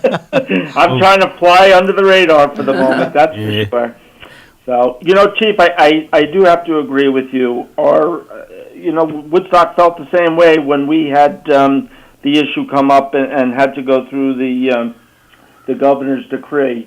We felt we had a great police department up here, and that doesn't mean that there isn't room for improvement here, Kingston, or Sorgeties, but we're very lucky in each community to have wonderful policing. Yes. Yeah. No, your department's squared away. Your chief is doing a great job, as most are. Honestly, I mean, we all work together. We're part of the Chiefs Association. There's interaction both at the county level, the Hudson Valley level. So we know what's required of our of police. What's different is certainly the needs of Woodstock, the needs of Sorgeties, the needs of Kingston vary. So the officers have to kind of change, right? Our focus may be less on the community interaction piece because of the call volume we have, but it's still needed, right? People still call my office and say, boy, it was nice to see the officer walk the beat, right? I haven't seen that in a while. Absolutely. And that's great, right? But we want to get officers on bikes. It's a good kind of go-between between the patrol car and the walking post. It gives them the ability to get back to the car, answer calls, and I would love to be on a bike all day. all day. Yeah, but she wouldn't be I would, answering I calls. would She'd like be just ride. racing Yeah, up and no, down the road. I could deliver birth certificates to somebody's house on my bike. Yeah. I would love that. Yeah, I mean, you know, in Part-time every community, courier. there's That's walking right. posts, there's rail trails, and we enjoy that. I love walking posts. I got in trouble a couple of times for getting out of the car and walking, because we had designated areas, walking outside those areas, you know, and, you know, just trying to do the right thing. And so we encourage the officers to do it. Unfortunately, you know, as part of the supervisor's daily report, they put down where they walked and who they walked. And some cops are essentially, they kind of what's called, you know, they buy the block, right? So what they do is they focus on 2 or 3 blocks every day and just keep walking it so they get to know the neighborhood. And then once they feel they've met everybody, or at least people see them, then they move to a different block, you know? And so there's some value in that. It's just the call volume. It's difficult. Plus, you still have requests for traffic posts, right? They're flying down my block, chief, flying 65 miles an hour. So we put the speed sign out, not a vehicle over 29. It just, you know, but people are convinced that they're flying down there, or where's a cop when you need one, or so. We have the same issue up here. You know, a couple of years ago, we went out and bought, we started with one of those traffic radar signs, and we ended up buying 2 more. Yeah. And almost every time that we put them out, we'll leave them out for a week, and then we get the report back, and you'll have 4 or 5 out of 1,000, 2,000, 3,000 vehicles that are actually speeding. Yes. And, you know, it's well worth it, because you can give that information and say, okay, look, here's the reality of it. Yeah, you're right. Even like stop signs, right? I dare say, and we just increased the number of stop signs, took stoplights down to put in more stop signs, and they're effective means. But the fact is that it's a lot of enforcement. You know, think about how many intersections are in the city of Kingston, how many stop signs at every intersection, and that we have on a day shift 4 to 5 cops out there answering calls, doing traffic posts, you know, community policing efforts, all of this, right? Paperwork. A domestic violence call involving intimate partner violence, thank you, is a 2-hour call. You know, Right, with exactly. the paperwork and the follow-up, and there's a lot, right? Because from the district attorney's perspective, they need everything, right? And then on top of that, discovery law changes have just completely, when I tell you my department is overwhelmed with discovery, and all we've got to do is collect it. But it's not just the report. It's the body cam footage for every officer at the scene. It's any evidence that you've collected. It's the recordings from the phone calls. It's if you have a suspect in custody, anytime they pass in front of a camera, you've got to have that. And then we're going to throw in when somebody an incident will happen, and then they'll foil the body cam image Foils. or the dash cam image. And now, in addition to what you got to do with discovery, now I have to have IT taken away from that, because they have to fulfill this foil in the time slot that's allowed by law. So they got to find the body cam image, and then it gets sent to Corporation Counsel, because they have to review it. Because if there's like a child in the background or somebody in the background who Victim should, statement, right, witnesses. they have to watch the entire video to see if something has to be redacted, and if so, then it goes back to IT, and they have to then take care of that, and it goes back to Corporation Counsel to review again before it comes to me, and I have people screaming, "Where's my image? Where's my image? Where's my image?" Exactly. So, it's a lot. Yeah. I mean, But you're that's the delivering all this on your bicycle. That's right. That's right. I'll be in great shape. I'm going to talk to my town clerk, Jackie Early, about that bicycle. I think she'll like that idea. I would love it. But I'm going to tell her it was your idea. Okay. She wants one of those tricycles with the baskets in the front and the back. I'm going to need There it. you go, Gotta with a carry my little stuff. bell. Delivery, she could just toss them right in the front of the lawn. That's So, yeah, she comes up with some ideas sometimes. I'm sure you have observed this too. I see the code enforcement, the building department, becoming very operationally similar to what the police department suffers. They write a ticket because I have 2 junk cars in my yard. Well, now I'm mad, and I foil all my neighbors and how many times they were issued tickets because Oh, I we get wanted it that. out. Yeah, We get and so a lot of times we're trying to do a property maintenance law to alleviate some of this, but we rely on the court to help us execute. So they document the infraction and they make the case about it, but it becomes very similar to presenting a police ticket, and then you go before a judge. Well, if I'm a bad landlord and I have not had a carting service pick up the trash because I'm mad at my tenants, going to court 3 or 4 months from now doesn't help the neighbor's cause whatsoever, and it's really the wrong mechanism to correct that. And we have a bunch of situations where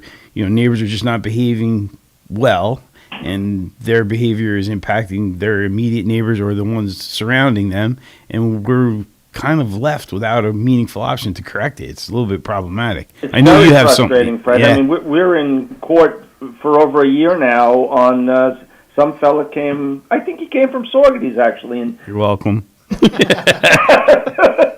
brought some fill in, and it's all this foiling and discovery and evidence. It's a nightmare. Yeah, and I'm not going to lie. When I open up a foil and I look at the address, sometimes I go like, oh, Town of Ulster. Yes. My problem. Not Kingston. Well, how many did you do last year? 400? Oh, well over 400. Just shy of 500 foils in 2020. So when we get them, we had one, without mentioning the case, it was a case, old case, closed case, but it was 3 boxes of... If it's the one I'm thinking, it was Yeah. more than 3. Yeah, so- 3, it was actually 4 or 5 boxes. Okay. And so at that point, do we make copies? And every report has to be reviewed, right? Social security numbers, suspect information, witness statement. And at one point, does it all get turned over for viewing? And I think in your case, once Corporation Counsel looked at it, the individual came in and went through the paperwork. Well, it was unreasonable for us to scan.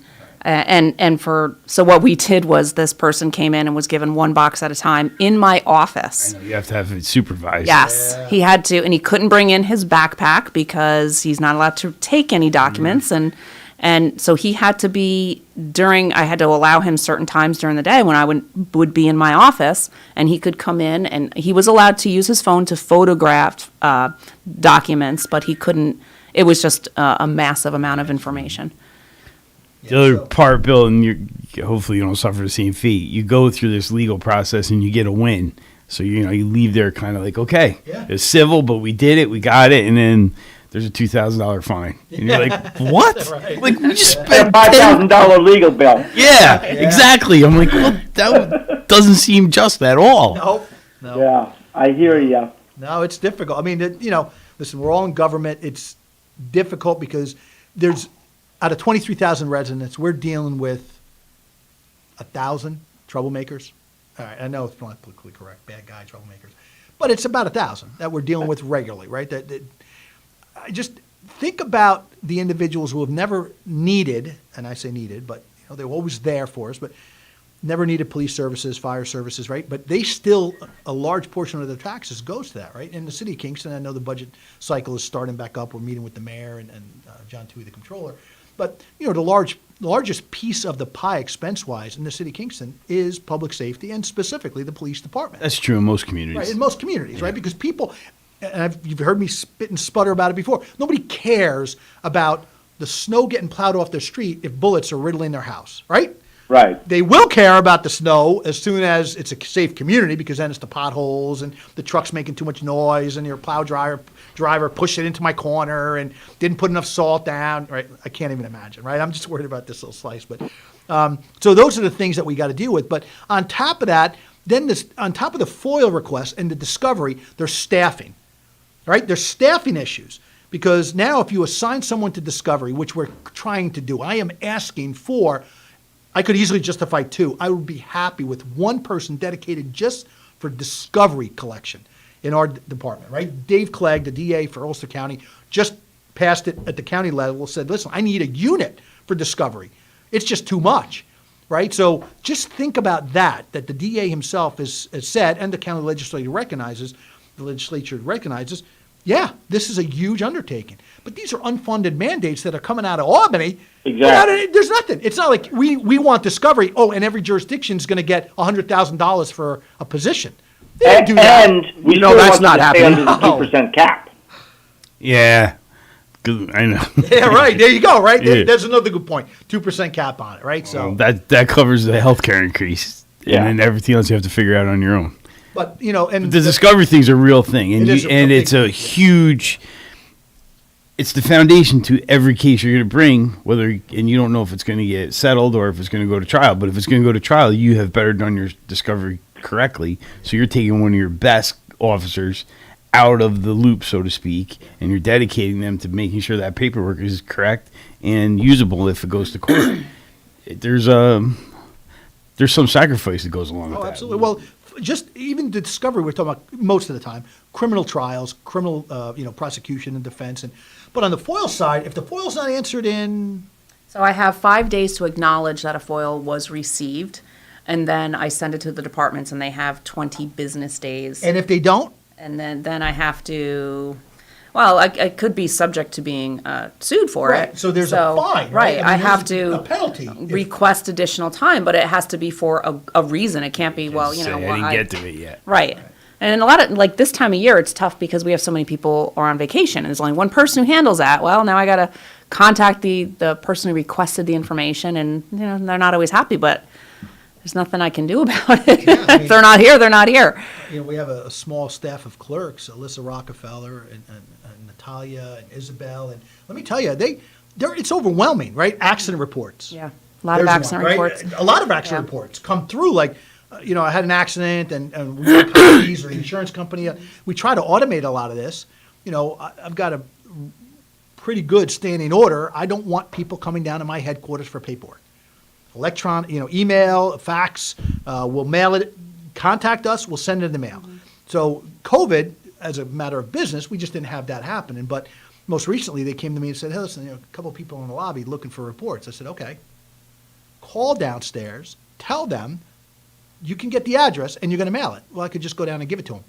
No, you're not. I do not want that, right? So it's old school, right? It's community policing. I can't tie up my staff for the additional time it takes for that. Tell us what you want. We actually went so far as to put an electronic traffic accident report system in place, right? The Carfax and so on that we use. So they can get on there and pay it. It's a $7 search fee, but they can get it electronically now. That helps us with staffing. There's departments in New York State that have now, for very minor offenses, allowed the public to document their own call for service. Because when people say, I just want a blotter notation, that's what we call it, a blotter notation where my neighbor left his trash over the property line. I'm not going to send a cop out there. Take a picture of it. And so a lot of jurisdictions, the larger ones, are just saying you can report your own call. They go online, they enter it, somebody reviews it at the end of the day, usually a midnight shift supervisor reviews it, and then and allows it to be entered into the system as documentation. But the police don't actually respond anymore. It's just a blotter notation. So, and on top of that, as you mentioned, the building code violations. A lot of times, depending on where they go, they want the cops with them.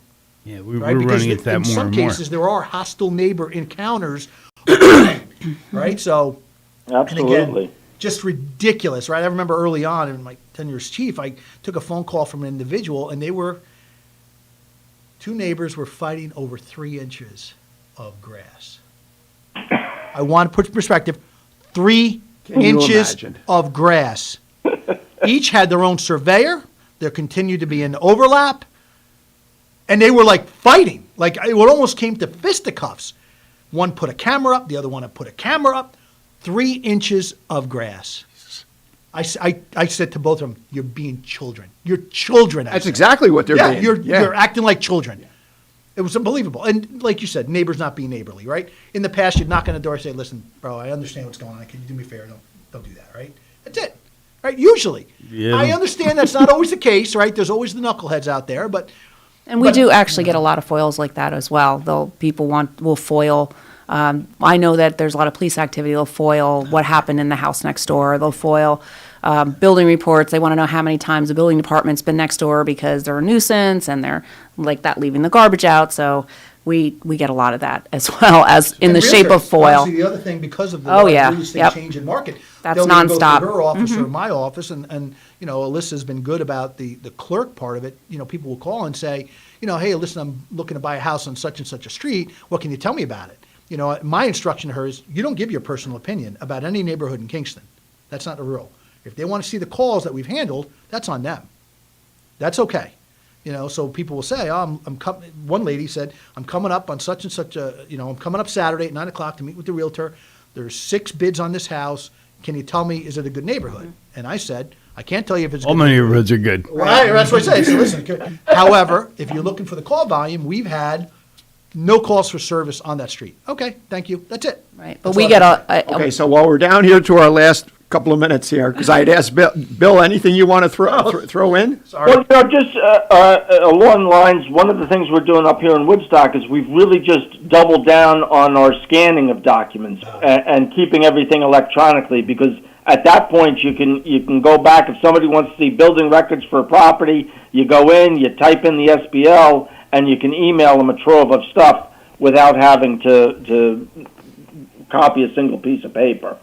So it's taking us a while to get there, and I imagine a city like Kingston or even Saugerties, you guys are so much bigger, that would be an enormous undertaking, but it's a little bit more manageable for us. Yeah, that's actually, in my office, that's one thing that we've been doing since I started there as clerk, is scanning in all of our records as far as right now I have every local law scanned in, and it's on our website organized so people can see by year what local law passed. So every local law that has passed in Kingston is on there. And we have every resolution for the past almost 12 years are now it's been scanned in and organized so that you could look at the monthly list and see what you're looking for and then go right to that resolution. So like you said, it's very timely, but it's wonderful because a lot of times I'll get foiled that, like what happened on this resolution. I can just say it's posted on the website and direct them to the website. So that is a wonderful, wonderful tool. We are just about out of time. Thank you. Well, we'll have to do it again. There wasn't a lot of yelling either. Thanks, Bill. Bill, thanks for joining us virtually. Bill McKenna, Woodstock Supervisor. Kingston City Police Chief Jid Tinty, thank you. Elisa Tinty, City Clerk, thank you for joining. And boy, I tell you, you two must carry a lot of weight because we delayed going to break. We delayed our sponsors. I think if we went on another half hour, they'd still have stuff to talk about. You've been on a 90-minute roll. I mean, you made Sinagra look like a mouse. What can I say? Way to motivate Joe. Oh, look what you did. He can't miss a chance to crap on Supervisor Joe. Fred Costello, Town of Saugerties, thank you. Lawrence, thank you. And most importantly, listeners and viewers, thank you. We'll be right back here next Wednesday.